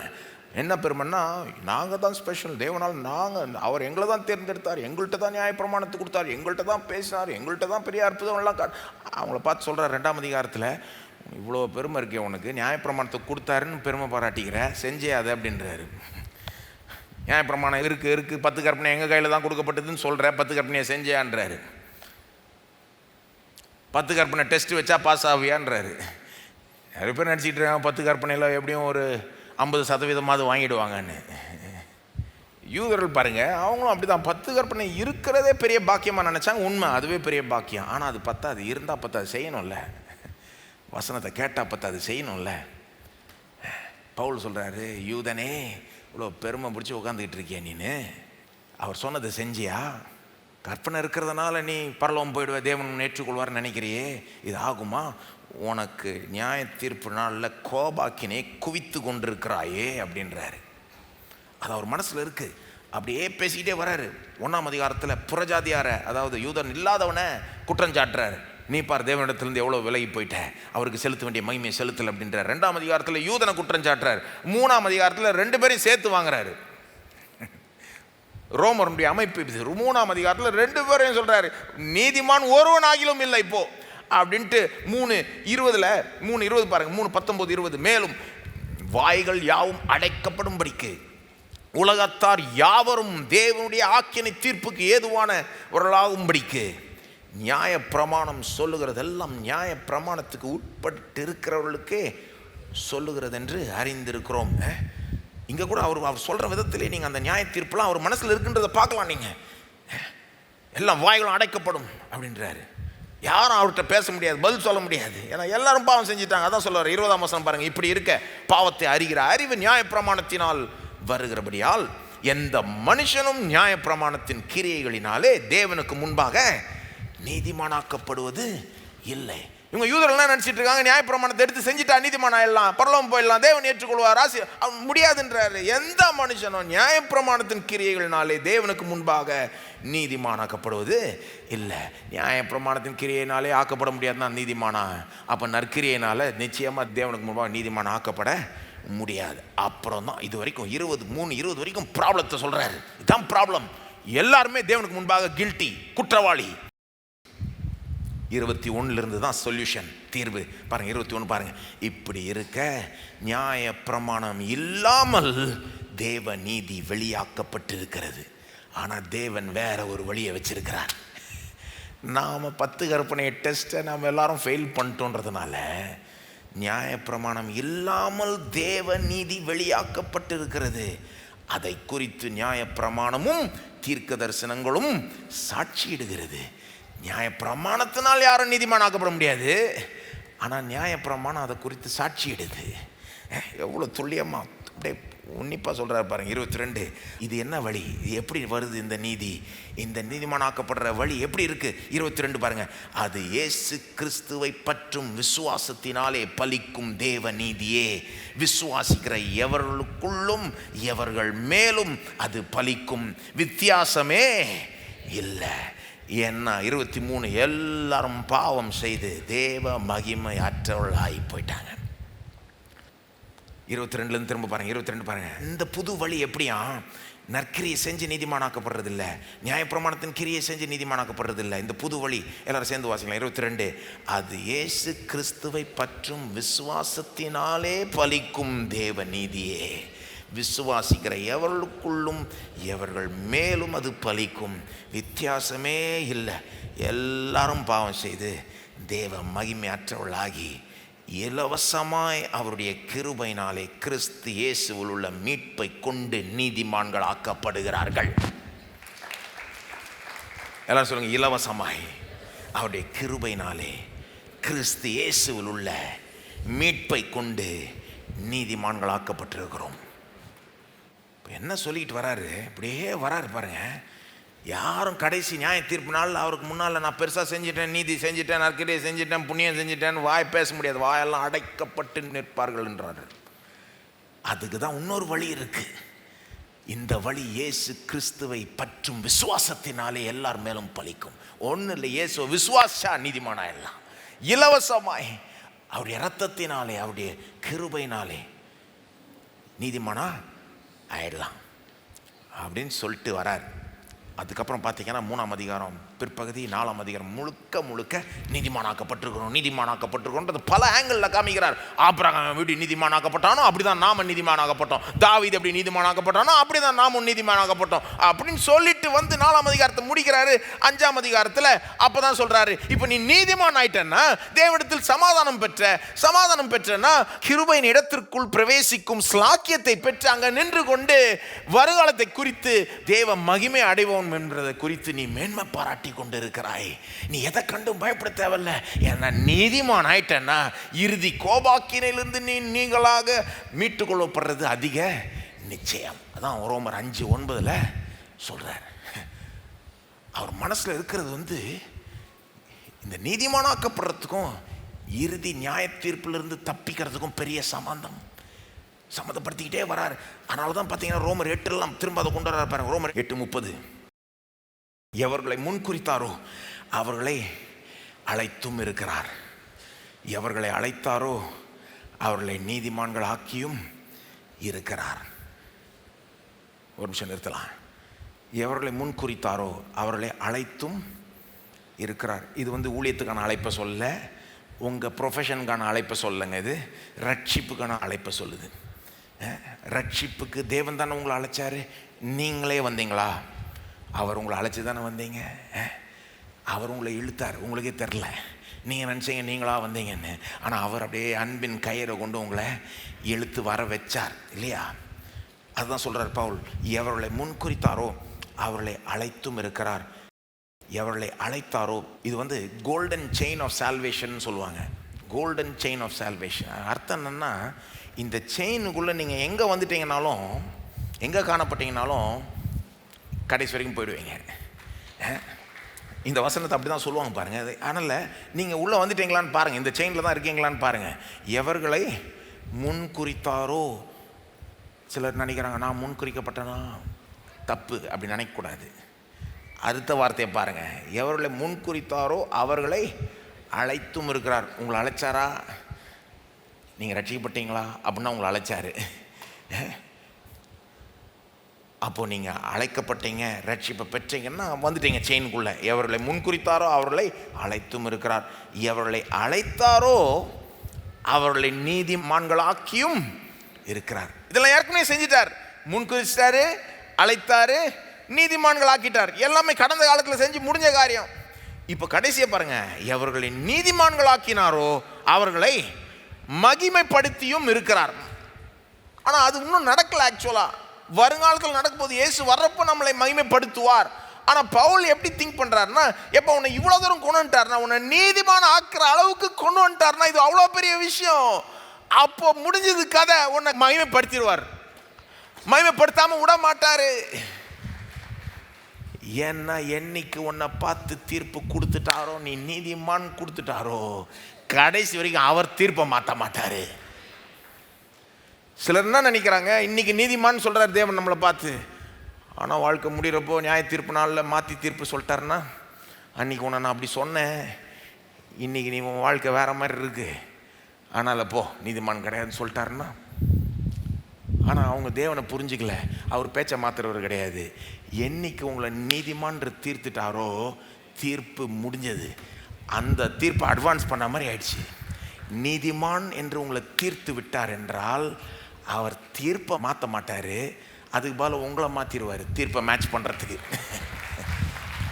அப்படிதான் பைபிள் போதிக்குது, அப்படிதான் பவுல் நினைக்கிறாரு. அவருடைய லாஜிக் எப்படின்னா, உன்னை முன்குறிச்சிட்டாருனா, உன்னை அழைச்சிட்டாருனா, உன்னை நீதிமான் ஆக்கிட்டாருனா, அப்போ இறுதி முடிவு நிச்சயமாயிடுச்சு. ஏன்னா உன்னை என்னைக்கு அவர் நீதிமான் தீர்ப்பு சொல்லிட்டாரோ, இறுதி நியாய தீர்ப்பு நாளில் தீர்ப்பை மாற்ற மாட்டாரு, அது வர்றதுக்குள்ள உன்னை மாற்றிடுவார் போன்றார். நியாய தீர்ப்பு அவர் மனசில் வந்துக்கிட்டே இருக்கு, அதை பேக்ரவுண்டை வச்சுக்கிட்டு தான் எழுதுறாரு. இந்த அடுத்த வர வசனங்கள்லாம் அதை பேக்ரவுண்டை வச்சுக்கிட்டு தான் எழுதுறாரு. வேலை குறித்து நாம் என்ன சொல்லுவோம்? 31, தேவன் நம்முடைய பட்சத்தில் இருந்தால் நமக்கு விரோதமாக இருப்பவன். இதுவரை இந்த வாழ்க்கைக்கு மட்டும் இல்லைங்க, பெரிய விஷயத்தை மனசில் வச்சுட்டு எழுதுறாரு. 33 பாருங்க, தேவன் தெரிந்து கொண்டவர்கள் மேல் குற்றம் சாட்டுகிறவன் யார்? திரும்ப திரும்ப அந்த குற்றம் சாட்டுகிறதையே மனசில் வச்சுக்கிட்டு இருக்கிறாரு. தேவனை அவர்களை நீதிமான்கள் ஆக்குகிறவர், ஆக்கினைக்குள்ளாக தீர்க்கிறவன் யார்? கிறிஸ்துவை மரித்தவர், கிறிஸ்து உயிர்த்தார், கிறிஸ்து பரிந்து பேசுகிறார். அப்படியே போயிட்டே இருக்கிறார் பாருங்க. கடைசி எங்கே போய் முடிக்கிறாரு? மரணமானாலும் ஜீவனாலும் எதா இருந்தாலும் தேவனுடைய அன்பை விட்டு நம்மை பிரிக்க மாட்டாது என்று நிச்சயித்திருக்கிறேன். பவுலை பொறுத்த வரைக்கும் நீதிமானாயிட்டீங்களா, அவ்வளோதான், உங்கள் இறுதி முடிவு நிச்சயமாயிடுச்சு. மகிமை தான் இறுதி முடிவு, நிச்சயமாயிடுச்சு. அப்போ நான் கேட்குறேன், நியாய தீர்ப்பு நாளை குறித்த உங்களுக்கு பயம் இருக்கா, நிச்சயம் இருக்கா? நிச்சயம் இருக்குன்னு சொன்னீங்கன்னா திரும்ப ஃபாலோ அப் கொஸ்டின் கேட்குறேன், எதுன்னு அடிப்படையில் நிச்சயம் இருக்கு? எதுன்னு அடிப்படையில் நிச்சயம் இருக்கு? ஏன்னா சிலர் என்ன சொல்லுவாங்க, சிலர் கிறிஸ்தவங்களே எப்படி பதில் சொல்லுவாங்க, நியாய தீர்ப்பு நாளை குறித்த பயம் இருக்கா, நிச்சயம் இருக்கா? நிச்சயம் இருக்கு. ஓகே, ஏன் நிச்சயம் இருக்குது? போய் சேர்ந்துருவீங்கன்னு நிச்சயம் இருக்கா? நிச்சயம். ஓகே, ஏன் நிச்சயம் இருக்குது? எதுன்னு அடிப்படையில் இருக்குது? என்ன மாதிரி பதில் சொல்லுவாங்கன்னா, நான் 2 வருஷமாக ஒழுங்காக வாழ்கிறேன், ஒரு மனம் திரும்பி நல்லா பைபிளை வாசிக்கிறேன், ஜெபம் பண்ணுறேன், சபைக்கு போகிறேன், தேவனுடைய சித்தத்தை செய்கிறேன், தேவனுடைய நாமத்தை மகிமைப்படுத்துகிறேன், அவரை சேவிக்கிறேன், தேவ ஜனங்களை சேவிக்கிறேன், நல்லது செய்கிறேன், நற்கிரியைகளை செய்கிறேன், பரிசுத்தத்தில் வளர்கிறேன் அப்படின்வாங்க. அதெல்லாம் நல்ல அடையாளம், ஆனால் நல்ல அடிப்படை கிடையாது. என்னங்க, நீங்கள் ஒரு கிறிஸ்தவன் என்பதற்கு இதெல்லாம் நல்ல அடையாளம். பைபிளை வாசிக்கிறீங்க, ஜெபம் பண்ணுறீங்க, சபைக்கு வர்றீங்க, பரிசுத்தத்தில் வளர்றீங்க, பாவத்தை விட்டு விடுறீங்க, தேவனுடைய சித்தத்தை செய்கிறீங்க, மற்றவர்களுக்கு நல்லது செய்கிறீங்க, எல்லாம் சூப்பருங்க, நல்ல அடையாளம். மேக்சிமம் அதை எப்படி எடுத்துக்கணும்? நல்ல அடையாளம். நீங்கள் சரியான பாதையில் போகிறீங்க என்பதற்கு நல்ல ஒரு அடையாளமே ஒழிய அது அடிப்படை கிடையாது. அடையாளத்துக்கு அடிப்படைக்கும் பெரிய வித்தியாசம் இருக்குங்க. அடிப்படை அது கிடையாது. நம்ம போய் சேருவோன்றதுக்கு அடிப்படை அது கிடையாது. சில கிறிஸ்தவங்களும் தங்களே சொல்லிக் கொள்கிறார்கள், ஆனால் அவங்க அடிப்படையே அதுதான். அதான் நான் ஏற்கனவே சொல்லியிருக்கேன்ல, 4 விதமான மக்கள் இருக்காங்க. இது ஒரு பிரசங்கர் சொல்லி கேட்டேன், இது ரொம்ப பிரயோஜனமுள்ள ஒரு இது. 4 விதமான மக்கள் இருக்காங்கன்றார். ஒன்று தாங்க கிறிஸ்தவர்கள் நினைத்து கொண்டு இருக்கிறார்கள், ஆனால் அவங்க கிறிஸ்தவர்கள் அல்ல. அல்லது இப்படி சொல்லலாம், தாங்க போய் சேர போகிறாங்கன்னு நினச்சிக்கிட்டு இருக்காங்க, ஆனால் அவங்க போய் சேர போகிறது கிடையாது. சேர போகிறாங்கன்னு நிச்சயம் இருக்கு, ஆனால் சேர போகிறது கிடையாது. இன்னொன்று தாங்க உண்மையான கிறிஸ்தவங்க, ஆனால் உண்மையான கிறிஸ்தவங்கன்ற நிச்சயமே இல்லை அவங்களுக்கு. அதாவது இப்படி சொல்லலாம், அவங்க போய் சேர தான் போகிறாங்க, ஆனால் சேர மாட்டாங்கன்னு நினச்சி பயந்து நடுங்கிட்டு உட்காந்துட்டு இருக்காங்க. அப்படி ஒரு கூட்டம் இருக்குது. மூணாவது யாருன்னா, தாங்க போய் சேர மாட்டாங்கன்னு தெரியும், அவங்க கிறிஸ்தவங்க இல்லைன்னு தெரியும், ஆனால் பரவாயில்லன்னு உட்காந்துக்கிட்டு இருக்காங்க. அதனால் என்னப்போ அப்படின்னு இருக்காங்க. நம்ப மாட்டீங்க நீங்கள். சிலர் சொல்கிறதெல்லாம் இப்போ கேட்டிங்கன்னா ரொம்ப துணிச்சலாக சொல்லுவாங்க. அதனால் என்ன, ஆமாம் நான் போய் சேர மாட்டேன், போ நான் நரகமே போய்க்கிறேன் அப்படின்வாங்க. இப்படிலாம் சொல்கிறவங்க இருக்கிறாங்க. அவங்க என்னன்னு புரிஞ்சிக்காமல் கண்டதையும் பேசுகிறாங்க. அதான் ஒரு கதை இருக்குல்ல, அப்படி தான் ஒருத்தர் தூங்கிட்டு இருக்கப்போ சொப்பனம் கண்டாங்களாம், நரகம் போயிட்டாங்களாம். போனால் அங்கே ஒரே கொண்டாட்டமும் ஆடலும் பாடலும் மியூசிக்கும் டான்ஸுமா இருக்குதான். பார்த்துட்டு அவங்க என்ன முடிவு வந்துட்டாங்களாம், இப்போ இதுதான் நரகம்னா அங்கேயே நான் போயிடுறேன் அப்படின்ட்டு கடைசியில் அங்கேயே போய் சேர்ந்தாங்களாம். போய் சேர்ந்தா கம்ப்ளீட்டாக வேறு மாதிரி இருக்கான். என்ன ஆச்சுங்க, ஒரே மியூசிக்கும் டான்ஸும் ஆடலும் பாடலும் கொண்டாட்டமாக இருக்கும்னு நினச்சா வேறு மாதிரி இருக்குன்னு பிசாசை கேட்டால் பிசாசு சொல்கிறான்னா, அது டூரிஸ்ட் வீசாவில் வந்தவங்களுக்கு அதை காமிக்கிறோம் நாங்கள். நீ பர்மனெண்ட்டாக வந்துட்டேன்னா இதுதான் போ அப்படின்னு. நீங்கள் நம்ம சில நாடுகள் அது மாதிரியே பண்ணுவாங்க. நீங்கள் டூரிஸ்ட்டாக போனீங்கன்னா உங்களுக்கு நாட்டினுடைய ஒரு பக்கத்தை மட்டும் காமிப்பாங்க, நல்லா ஆக்கி. அந்த மாதிரி சிலர் நரகத்தை வச்சு தவறான ஒரு அபிப்பிராயத்தை வச்சுக்கிட்டு அது என்ன பெரிய இது பார்த்துக்கலாம் அப்படின்ட்டு ஒரு திமிரா ஒரு துணிச்சலாக நான் போய் சேர மாட்டேன்னு தெரியும், அதனால் என்ன அப்படின்னு இருக்கவங்களும் இருக்காங்க. 4வது ஒரு கூட்டம் இருக்குது. அவங்க தான் தாங்க உண்மையான கிறிஸ்தவங்க என்ற ஒரு நிச்சயமும் அவங்கள்ட்ட இருக்குது. ஃபஸ்ட்டு தாங்க கிறிஸ்தவங்க கிடையாது, ஆனால் கிறிஸ்தவங்க நினச்சிட்டு இருக்காங்க. 2வது அவங்க கிறிஸ்தவங்க தான், ஆனால் அவங்க அதை குறித்த நிச்சயமே இல்லை. 3வது அவங்க கிறிஸ்தவங்க இல்லைன்னு அவங்களுக்கே தெரியும், திருப்தியாக இருக்கிறாங்க. 4வது அவங்க உண்மையான கிறிஸ்தவங்க என்பதை நிச்சயமாக அறிந்திருக்கிறார்கள். அல்லது இப்படி சொல்லலாம், அவங்க போய் சேர தான் போகிறாங்க, சேர போகிறாங்கன்ற நிச்சயத்தையும் பெற்று இருக்கிறாங்க. இப்போ இந்த நாளில் நீங்கள் எங்கே இருக்கிறீங்க? 4வது தான் பெஸ்ட்டு இல்லையா? எது ஒர்ஸ்ட்டுனா, எது இருக்கிறதுலே மோசம்னா நான் நினைக்கிறேன் அந்த 3வது விட அந்த 1வது இருக்குது பாருங்கள். போய் சேர போகிறேன்னு நினச்சிக்கிட்டு கான்ஃபிடண்ட்டாக ஆனால் சேராமல் இருக்கு அந்த ஒரு கூட்டம். அதாவது தங்களை கிறிஸ்தவன்னு நினச்சிக்கிறது, பெரிய ஒரு நிச்சயம் இருக்குன்னு நினச்சிக்கிறது, ஆனால் அவங்க அடிப்படை தப்பு. தாங்க ஏதோ புண்ணியம் கட்டிக்கிட்டு இருந்தாலும் போய் சேருவாங்கன்னு நினச்சிக்கிட்டு இருக்காங்க. தவறான அடிப்படைங்க. நம்ம புண்ணியம் கட்டிக்கிட்டு போய் சேர முடியும்னா அப்புறம் என்னத்துக்கு தேவகுமாரன் வானத்திலேருந்து பூமி வரைக்கும் இறங்கி நமக்காக வாழ்ந்து மறித்து அவமானப்பட்டு பாடுபட்டு மறித்து உயிர்த்து நமக்காக பரிந்து பேசணும்? அவ்வளோ தூரம் அவர் செய்யணும்னு அவசியமே கிடையாது. உங்கள் அடிப்படை என்ன? நிச்சயம் இருந்தால் பத்தாது, சரியான அடிப்படை வேணும். சரியான அடிப்படை இருந்ததுன்னா எவ்வளோ வேணால் நிச்சயமாக இருக்கலாம். நீங்கள் அதில் தப்பே கிடையாது. சரியான அடிப்படை இருக்கா உங்களுக்கு? பவுலனுடைய நிச்சயம் பாருங்க, ரொம்ப ஓவர் நிச்சயம், அதிக நிச்சயமாமேன்றார். சொல்லுங்க, அதிக நிச்சயமாமே. ஆனால் அவருடைய அடிப்படை என்னது? நாம் நீதிமான்கள் ஆக்கப்பட்டிருக்கிறோம், இரத்தத்தினாலே நீதிமான்கள் ஆக்கப்பட்டிருக்க கோபாக்கினையிலிருந்து நீங்களாக மீட்டு கொள்ளப்படுவது அதிக நிச்சயமாமே. இதுக்கு ரொம்ப நேரம் செலவழிச்சிட்டேன், ஏன்னா ரொம்ப முக்கியமான ஒரு விஷயம் இது. 3வது தேவனிடத்தில் சமாதானம். 1வது 2வது கடைசி நியாய தீர்ப்பு நாளை குறித்த ஒரு நிச்சயம், ஒரு தைரியம். இது நமக்கு தரது எது? நாம் நீதிமானாக்கப்பட்டிருக்கிறோன்றது தேவனிடத்தில் சமாதானத்தை கொடுக்குது, நமக்கு கடைசி நியாய தீர்ப்பை குறித்த ஒரு தைரியத்தை கொடுக்குது. 3வது பாவத்தை மேற்கொள்ள உதவி செய்கிறது, கீழ்ப்படிதல் பரிசுத்தத்தில் வளர்வதற்கு உதவி செய்கிறது. எது? நீதிமானாக்கப்பட்டிருக்கிறோம் என்பது. நீதிமானாக்கப்பட்டீங்கன்ற சத்தியத்தை நீங்கள் அரவணைச்சிக்கிட்டீங்கன்னா, அதை உண்மையிலே நம்பி அதை அப்படியே, வேற எப்படி சொல்கிறது, அரவணைச்சிக்கிட்டீங்கன்னா நிறைய பேர் அரவணைக்கிறது கிடையாது.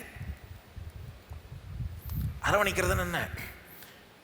இப்போ தேவன் என்ன நீதிமான் சொல்லிட்டார், அப்போ நான் நீதிமான் தான், நான் நம்புகிறேன், அதை நானும் என்ன அப்படி தான் சொல்ல போகிறேன், நான் நீதிமான். நல்லா சொல்லுங்க, கிறிஸ்துவுக்குள் நான் நீதிமான் அப்படின்னு நீங்கள் சொல்லிகிட்டே இருந்தீங்கன்னா எப்படி ஆகிடும்? நீங்கள் உண்மையிலே நீதிமான் என்று உங்களே எண்ண ஆரம்பிச்சிருவீங்க. இந்த சத்தியத்தினுடைய பலனை முழுமையாக நீங்கள் அனுபவிக்கணும்னா நீங்கள் நீதிமானாக இருந்தால் பத்தாது, நீங்கள் நீதிமான்றதை நம்ப வேண்டும், நீங்கள் நீதிமான்றதை எண்ண வேண்டும், அதை குறித்த எண்ணத்தோட கான்ஷியஸ்னஸோட வாழ வேண்டும். அப்போ தான் இந்த சத்தியத்தை முழுமையாக அதனுடைய பலனை நீங்கள் ருசிக்கலாம்.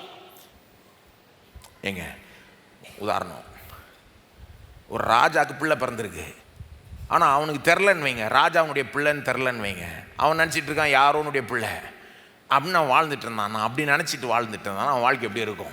ஆனால் என்னைக்கு அவன் ராஜாவுடைய பிள்ளைன்ற அறிவு அவனுக்கு அவன் ஃபர்ஸ்ட்லேருந்தே ராஜாவுடைய பிள்ளை தான், ஆனால் என்னைக்கு அதை குறித்த அறிவு அவனுக்கு கிடைக்குதோ, அந்த கான்ஷியஸ் அவனுக்கு வந்துடுதோ, அன்னிலிருந்து அவன் வாழ்க்கை வேற மாதிரி போயிடலாம். கரெக்டு தானே? அது மாதிரி தான் எல்லா விசுவாசிகளும் நீதிமான்கள், ஆனால் எல்லாரும் அதை நம்புறது இல்லை. நிறைய பேருக்கு அது தெரியவே தெரியாது. அதை நம்ப வேண்டும். நீங்கள் தெரியாதுன்னு சொல்ல முடியாது, போதிச்சாச்சு. இப்போ நீங்கள் என்ன பண்ணணும்? அதை நம்பணும், அரவணைச்சிக்கணும். தேவனே என்னை நீதிமான் சொல்லிட்டாருன்னா நானும் என்னை நீதிமான் தான் சொல்ல போகிறேன். ஆனால் அங்கே தான் சில நேரம் இடிக்கும் பாருங்கள், கிறிஸ்தவர்களுக்கு, விசுவாசிகளுக்கு. அது எப்படிங்க பாவம் செய்கிறோம்ல, அப்போ எப்படி நீதிமான் சொல்கிறது? நீதிமான் சொல்லுங்கள், சொல்லிகிட்டே இருங்க, பாவம் செய்கிறது கம்மியாயிடும். சொல்லிகிட்டே இருக்கணும். என்ன சொல்லுங்க? கிறிஸ்துவுக்குள் நான் நீதிமான், நான் நீதிமான், நான் நீதிமான், நான் நீதிமான். ஒரு 1000 தடவை சொன்னீங்கன்னா தான் உள்ளே இறங்கும். ஏன்னா நம்ம எண்ணத்தில் இருக்கிறது என்னது? நம்ம பாவி, தகுதி இல்லாதவர்கள், இப்படி தான் எண்ணத்தில் இருக்குது. நெகட்டிவ் தான் எப்போவுமே ஆட்டோமேட்டிக்காக இருக்கும். நாங்கள் பாசிட்டிவான எண்ணம் வேணும்னா, அப்படி ஒரு கான்ஷியஸ்னஸோடு வாழணும்னா சொல்லிக்கிட்டே இருக்கணும், வாயத்திறந்து சொல்லிக்கிட்டே இருக்கணும். அப்போ தான் அந்த எண்ணம் வளரும், அந்த ஒரு உணர்வு வளரும். நான் நீதிமான், நான் நீதிமான், நான் நீதிமான். அது வந்துருச்சுன்னா அப்போ பாவம் செய்கிறது கஷ்டமாயிடும். அந்த கான்ஷியஸ்னஸ் நிறைய பேருக்கு இல்லை, நிறைய விசுவாசிகளுக்கு இல்லை. அவங்க தங்களை குறித்து எப்படி என்றாங்க? தாங்க பாவி, நான் பாவி, நான் பாவி, நான் பாவி, நான் பாவி, இப்படியே என்றதுனால பாவ சோதனை வர்றப்போ பாவத்தில் விழுந்துடுறாங்க. பாவி பாவம் செய்யாமல் என்னத்தை பண்ணுவாங்க? எங்க பாவினா பாவம் தானே செய்வாங்க. இப்போ நான் பாவி பாவி பாவி பாவின்ற எண்ணத்தோடு வாழ்ந்தால் பாவம் தான் செய்வேன். பாவி பாவத்தை செய்யாமல் வேற எண்ணத்தை செய்வாங்க. நீதிமான் நீதியை செய்யாமல் வேற எண்ணத்தை செய்வாங்க.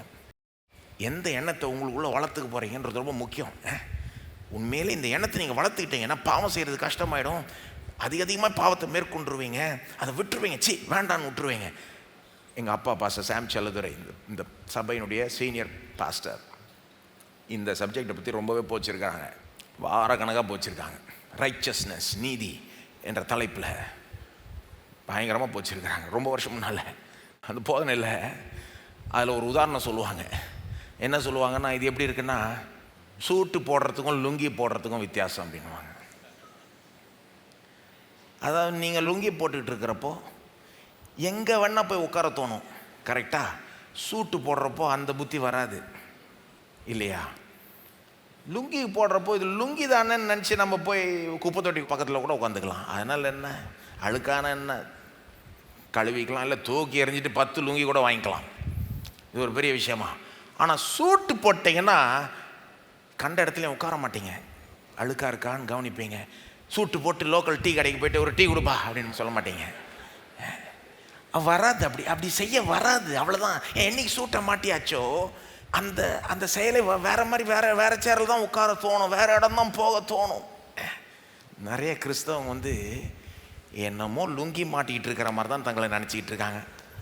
கந்த துணியை மாட்டிக்கிட்டு இருக்கிற ஒரு பாவி நான், ஒரு படுபாவி நான், தகுதி இல்லாதவன் அப்படின்னு தங்களை குறித்து நினச்சி சொல்லி சொல்லி சொல்லி பாவ சோதனை வர்றப்போ விழுந்துடுறாங்க. ஏன்னா அந்த புத்திக்கு ஏற்ற செயல் தானே, எண்ணத்துக்கு ஏற்ற செயல் தானே.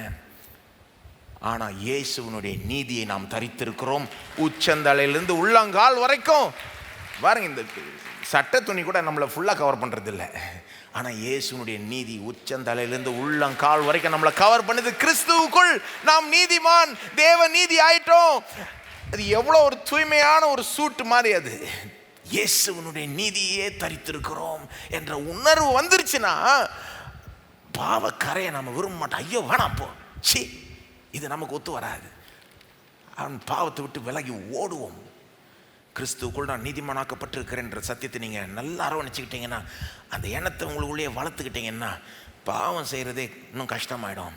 அதை இன்னும் நல்லா மேற்கொள்வீங்க, அதிகமாக தேவனை கீழ்ப்படிவீங்க. 4வது, தேவனை குறித்து எண்ணுகிற விதமே மாறிடும். இந்த சத்தியத்தை நீங்கள் நல்லா தியானிப்பீங்கன்னா, நல்லா இதை எடுத்துப்பீங்கன்னா, தேவனை குறித்த எண்ணுகிற அந்த எண்ணமே மாறிவிடும். பாருங்க, எவ்வளோ இரக்கம் உள்ளவர், எவ்வளோ கிருபை உள்ளவர், எவ்வளோ தாராளம் உள்ளவர் இவர்.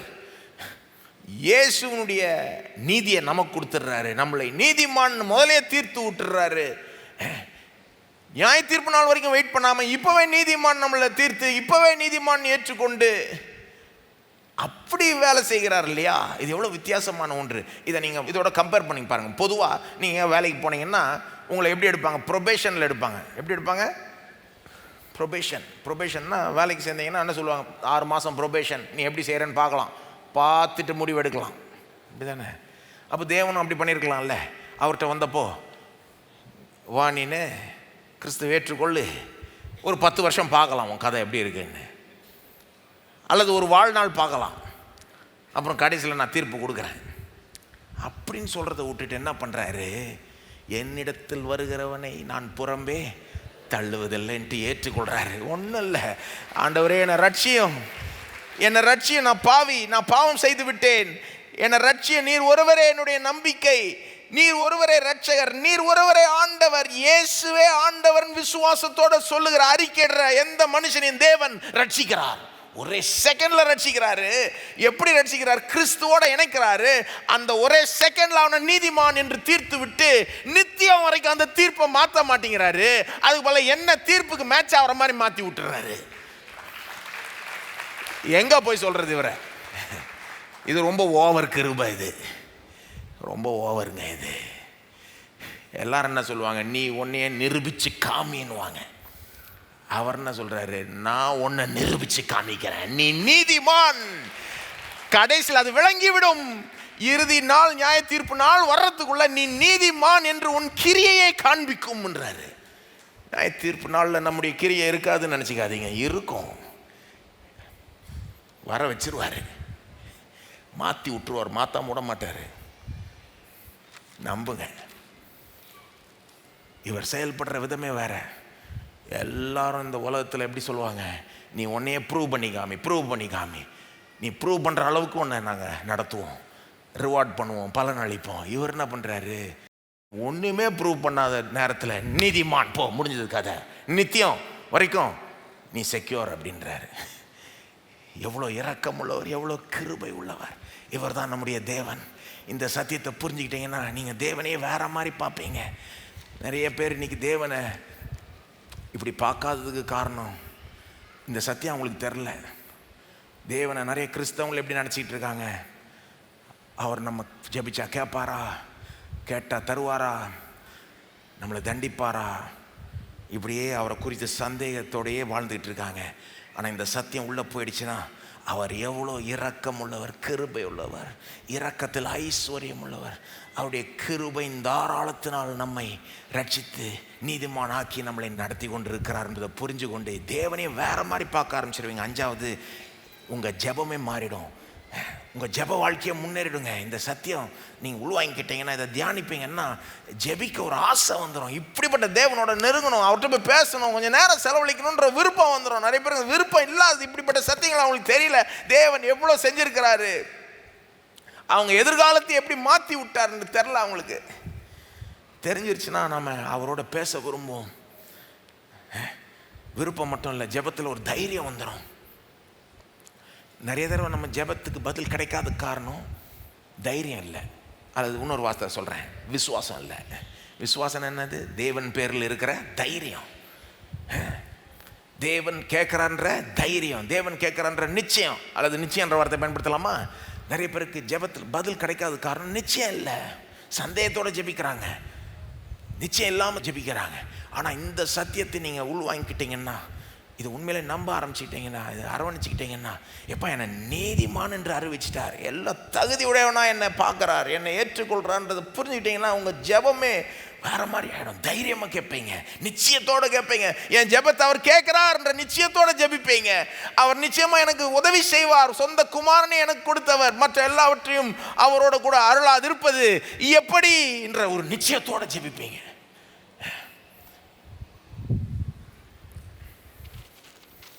இயேசுவன் நாமத்தில் உம்மாண்டே வர்றேன் அப்படின்னு சொல்கிறப்போ இயேசுவை நம்பி வருவீங்க.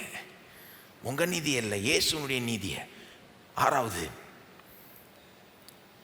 தேவனிடத்திலிருந்து எல்லா ஆசீர்வாதங்களையும் பெற தகுதி உடையவர்கள் நீங்கள் அப்படின்னு நம்ப ஆரம்பிச்சிருவீங்க. நீங்கள் நிறைய பேர் எப்படி நினைக்கிறாங்கன்னா, தேவனிடத்திலிருந்து எல்லா ஆசீர்வாதங்களும் பெறத்துக்கு எனக்கு தகுதி இல்லை அப்படின்னு நினைக்கிறாங்க. தகுதிப்படுத்திக்கணும், கொஞ்சம் கொஞ்சமாக தகுதிப்படுத்திக்கணும், கொஞ்சம் கொஞ்சமாக தகுதிப்படுத்திக்கணும். என்னன்னா, நமக்கு எல்லாமே வாழ்க்கையில் சம்பாதிச்சு என்ன சொல்கிறாங்க, நீ ஸ்கூலில் படிக்கிறப்போ நல்ல மார்க் எடுத்தால் தான் காலேஜ் நல்ல மார்க் எடுத்தால் தான் வேலை, நல்ல வேலை கிடைச்சா தான் கல்யாணம், இதை நல்லா பண்ணால் தான் அது, அதை நல்லா பண்ண தான் இது நீ செய்கிற அளவுக்கு தான் அது. எல்லாத்தையும் சம்பாதிக்கிறோம். பேசிக்கலி அந்த புத்தி தான் நமக்கு இருக்குது. அந்த புத்தியை அவர்கிட்டையும் காமிக்கிறோம். கொஞ்சம் நல்லா அவருக்காக வாழ்ந்தால் இதை சம்பாதிச்சிடலாம்னு நினைக்கிறோம். அவர்கிட்டருந்து எதையும் சம்பாதிக்க முடியாது. கிருபையால் எல்லாத்தையும் அவரிடத்திலிருந்து பெற்றுக்கொள்கிறோம். பாருங்க, ஒரு ஆசீர்வாதத்தை பெறத்துக்கு ரெடி ஆகிறது வேற, சம்பாதிக்கிறது வேற. என்னங்க, கரெக்டு தானே? ஏற்ற நேரத்தில் ரெடி ஆகிறப்போ அவர் செய்வார், தருவார். கரெக்டு தானே? இந்த மைக்கை எடுத்து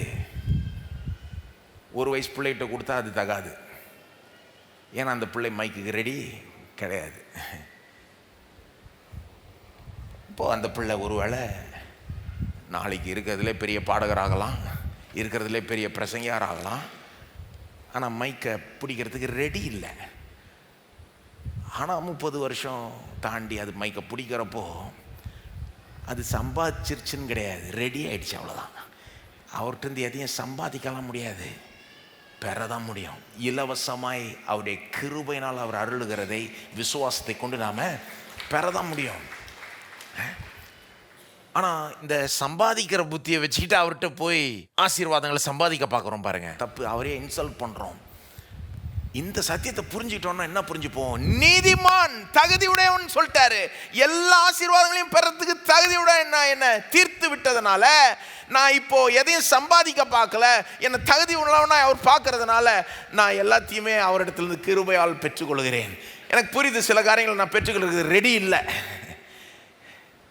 ஆகவே கொஞ்சம் காலம் ஆகலாம், கொஞ்சம் நானும் கொஞ்சம் மாற வேண்டியது இருக்கலாம். அந்த ஒரு இடத்துக்கு கிரிக்கெட்டில் பால் வந்ததுன்னா அது கீழே கரெக்டாக போய் நின்னா தான் கேட்ச் பிடிக்க முடியும். கரெக்டாக அங்கே நின்றுட்டு இங்கே வர பாலை பிடிக்க முடியாது. அந்த மாதிரி சில நேரம் தேவன் ஆசீர்வதிக்கலன்றது கிடையாது, நாம் தான் ரெடி ஆகலை. ஆசீர்வாதம் அங்கே வருது, நம்ம இங்கே நின்றுக்கிட்டு இருக்கோம். ஆனால் அங்கே போயிட்டதுனால சம்பாதிச்சிட்டோம்னு நினச்சிக்கூடாது. ஒரு நாளும் அவர்கிட்டருந்து ஒரு காரியத்தையும் சம்பாதிக்கவே முடியாது. அவர்கிட்ட எல்லாத்தையுமே இலவசமாய் கிருபையால் தான் நாம் பெற்றுக்கொள்கிறோம், விசுவாசத்தின் மூலமாய். இந்த சத்தியத்தை புரிஞ்சுக்கிட்டீங்கன்னா நீங்கள் எல்லா ஆசீர்வாதங்களையும் பெறத்துக்கு தகுதியானவர்கள் என்பதை நம்பிடுவீங்க. நம்புறீங்களா? எல்லா ஆசீர்வாதங்களையும் பெறத்துக்கு நீங்கள் தகுதியானவர்கள். உங்கள் தகுதி இல்லை, இயேசு தான் என்னுடைய தகுதி. எல்லாம் சொல்லுங்க, இயேசுவே என்னுடைய நீதி, இயேசுவே என்னுடைய தகுதி. உங்களை இயேசுவை பார்க்கறது போல பார்க்குறாரு. இயேசு எல்லாத்துக்கும் தகுதியானவர் தானே, நீங்களும் கிறிஸ்துவுக்குள் எல்லாத்துக்கும் தகுதியானவர்கள். பக்கத்திற்கு ஆளை பார்த்து சொல்லுங்க, ரெடி ஆகுங்க, பெரிய ஆசீர்வாதம் வருது. ஆமென். 7வது கடைசியா இந்த சத்தியத்தை புரிஞ்சுக்கிட்டீங்கன்னா கோடா கோடி நன்றிகள் அவருக்கு ஏறெடுப்பீங்க நீங்கள். ஏன்னா இவ்வளோ செய்த தேவனுக்கு நம்ம வேற என்ன சொல்கிறது? நன்றி தேவனே அப்படின்னு ஸ்தோத்தரிக்கலாம். நன்றி சொல்லுதல், ஸ்தோத்திரம் செலுத்துதல், துதிக்கிறதெல்லாம் சரளமாக வரும். நிறைய பேருக்கு ஏன் வரலன்னா இதை தியானிக்கலாம். அவங்க இது உள்ள அவங்களுக்குள்ள ஊடுருவல. ஆகவே இதை நல்லா தியானிங்க. தேவனை நீங்கள் ஸ்தோத்தரிப்பீங்க, தேவனை துதிப்பீங்க, தேவனுடைய நாமத்தை மகிமைப்படுத்துவீங்க. இதுவே உங்கள் வாழ்க்கையினுடைய ஒரு டோன் ஆகிடும். நம்ம எல்லோரும் எழுந்து நிற்போம். இப்பொழுதே நன்றி செலுத்துவோம். இவ்வளோ அற்புத விதமாய் தேவன் நம்மளை நடத்தியிருக்கிறார், ரட்சித்திருக்கிறார். அவருடைய கிருபை மகா பெரியது, அவருடைய கிருபை மகா பெரியது. ஸ்தோத்திரம் ஆண்டவரே, உம்மை ஸ்தோத்தரிக்கிறோம் தேவனே. ஓ தேவனே, நாங்கள் இதெல்லாம் கேட்கல, நாங்கள் இதை கற்பனை கூட செஞ்சிருக்க முடியாது. இப்படி ஒரு ரட்சிப்பை கற்பனை கூட செஞ்சிருக்க முடியாது. தகுதி இல்லாத பாவிகளாக நாங்கள் இருந்தோம். ஆனால் எங்களை நீதிமான்களாக்கி தகுதிப்படுத்தி அண்டை பிரவேசிக்கிற ஸ்லாக்கியத்தை, தைரியத்தை கொடுத்து கடைசி நியாய தீர்ப்பு நாளை குறித்தே எங்களுக்கு நிச்சயத்தை கொடுத்துருக்கிறீரே. எல்லா பயத்தையும் எங்களிடத்துலேருந்து போக்கி இருக்கிறீரே. நியாய தீர்ப்பு நாளை குறித்து பயம் இல்லாமல் நாங்கள் வாழ முடியும்னா இந்த வாழ்க்கையில் எதை கண்டும் நாங்கள் பயப்பட தேவையில்லை. எந்த சத்துரை கண்டும் பயப்பட மாட்டோம், எந்த சவாலை கண்டும் பயப்பட மாட்டோம். நீர் எங்கள் பட்சத்தில் இருப்பீரானால் எங்களுக்கு விரோதமாய் நிற்பவன் யார் என்று சொல்லுவோம். ஒரே பேரான குமாரனே எங்களுக்கு கொடுத்தவர் மற்ற எல்லாத்தையும் கொடுக்க மாட்டீரா என்று நாங்கள் சொல்லுவோம். உம்மை நம்புவோம். இந்த சத்தியங்களுக்குள்ளாக ஊடுருவட்டும் ஆண்டவரே. நாங்கள் நீதிமான்கள், உம்முடைய பார்வையில் நாங்கள் எப்படி காணப்படுகிறோம், எங்களை கண்டு நீர் எப்படி திருப்தி அடைகிறீர், முழுமையாக எங்களை ஏற்றுக்கொள்கிறீர், உம்முடைய குமாரனை பார்க்கிறது போல எங்களை பார்க்கிறீர் என்று நாங்கள் புரிஞ்சு கொள்றதுக்கு, அதை ஏற்றுக்கொள்றதுக்கு தொடர்ந்து எங்களுக்கு உதவி செய்யும், சத்தியத்துக்குள்ளாக நடத்தும். வரும் நாட்கள் எல்லா ஆசீர்வாதங்களை பெறத்துக்கு எங்களுக்கு தகுதி இருக்குது என்பது எங்கள் வாழ்க்கையின் மூலமாக நிரூபிக்கப்படட்டும். பலவிதமான ஆசீர்வாதம், இதுவரைக்கும் அடைக்கப்பட்டிருக்கிற காரியங்கள் கட்டவிழ்க்கப்படட்டும் இயேசுவின் நாமத்தில். ஸ்தோத்திரம் ஆண்டவரே. நம்முடைய ஜனங்களை இயேசுவின் நாமத்தில் ஆசீர்வதிக்கிறோம். தொடர்ந்து கரம் பிடித்து நடத்தும். நம்முடைய நாமம் மகிமைப்படுவதாக. எல்லா துதி கன மகிமை உமக்கே செலுத்துகிற இயேசுவின் நாமத்தில் ஜெபிக்கிறோம். ஆமென். நம்முடைய கர்த்தராகிய இயேசு கிறிஸ்துவின் கிருபையும் பிதாவாகிய தேவனுடைய அன்பும் பரிசுத்த ஆவியானவருடைய ஐக்கியமும் நம்மோடு இன்றைக்கும் என்றைக்கும் இருப்பதாக. ஆமென்.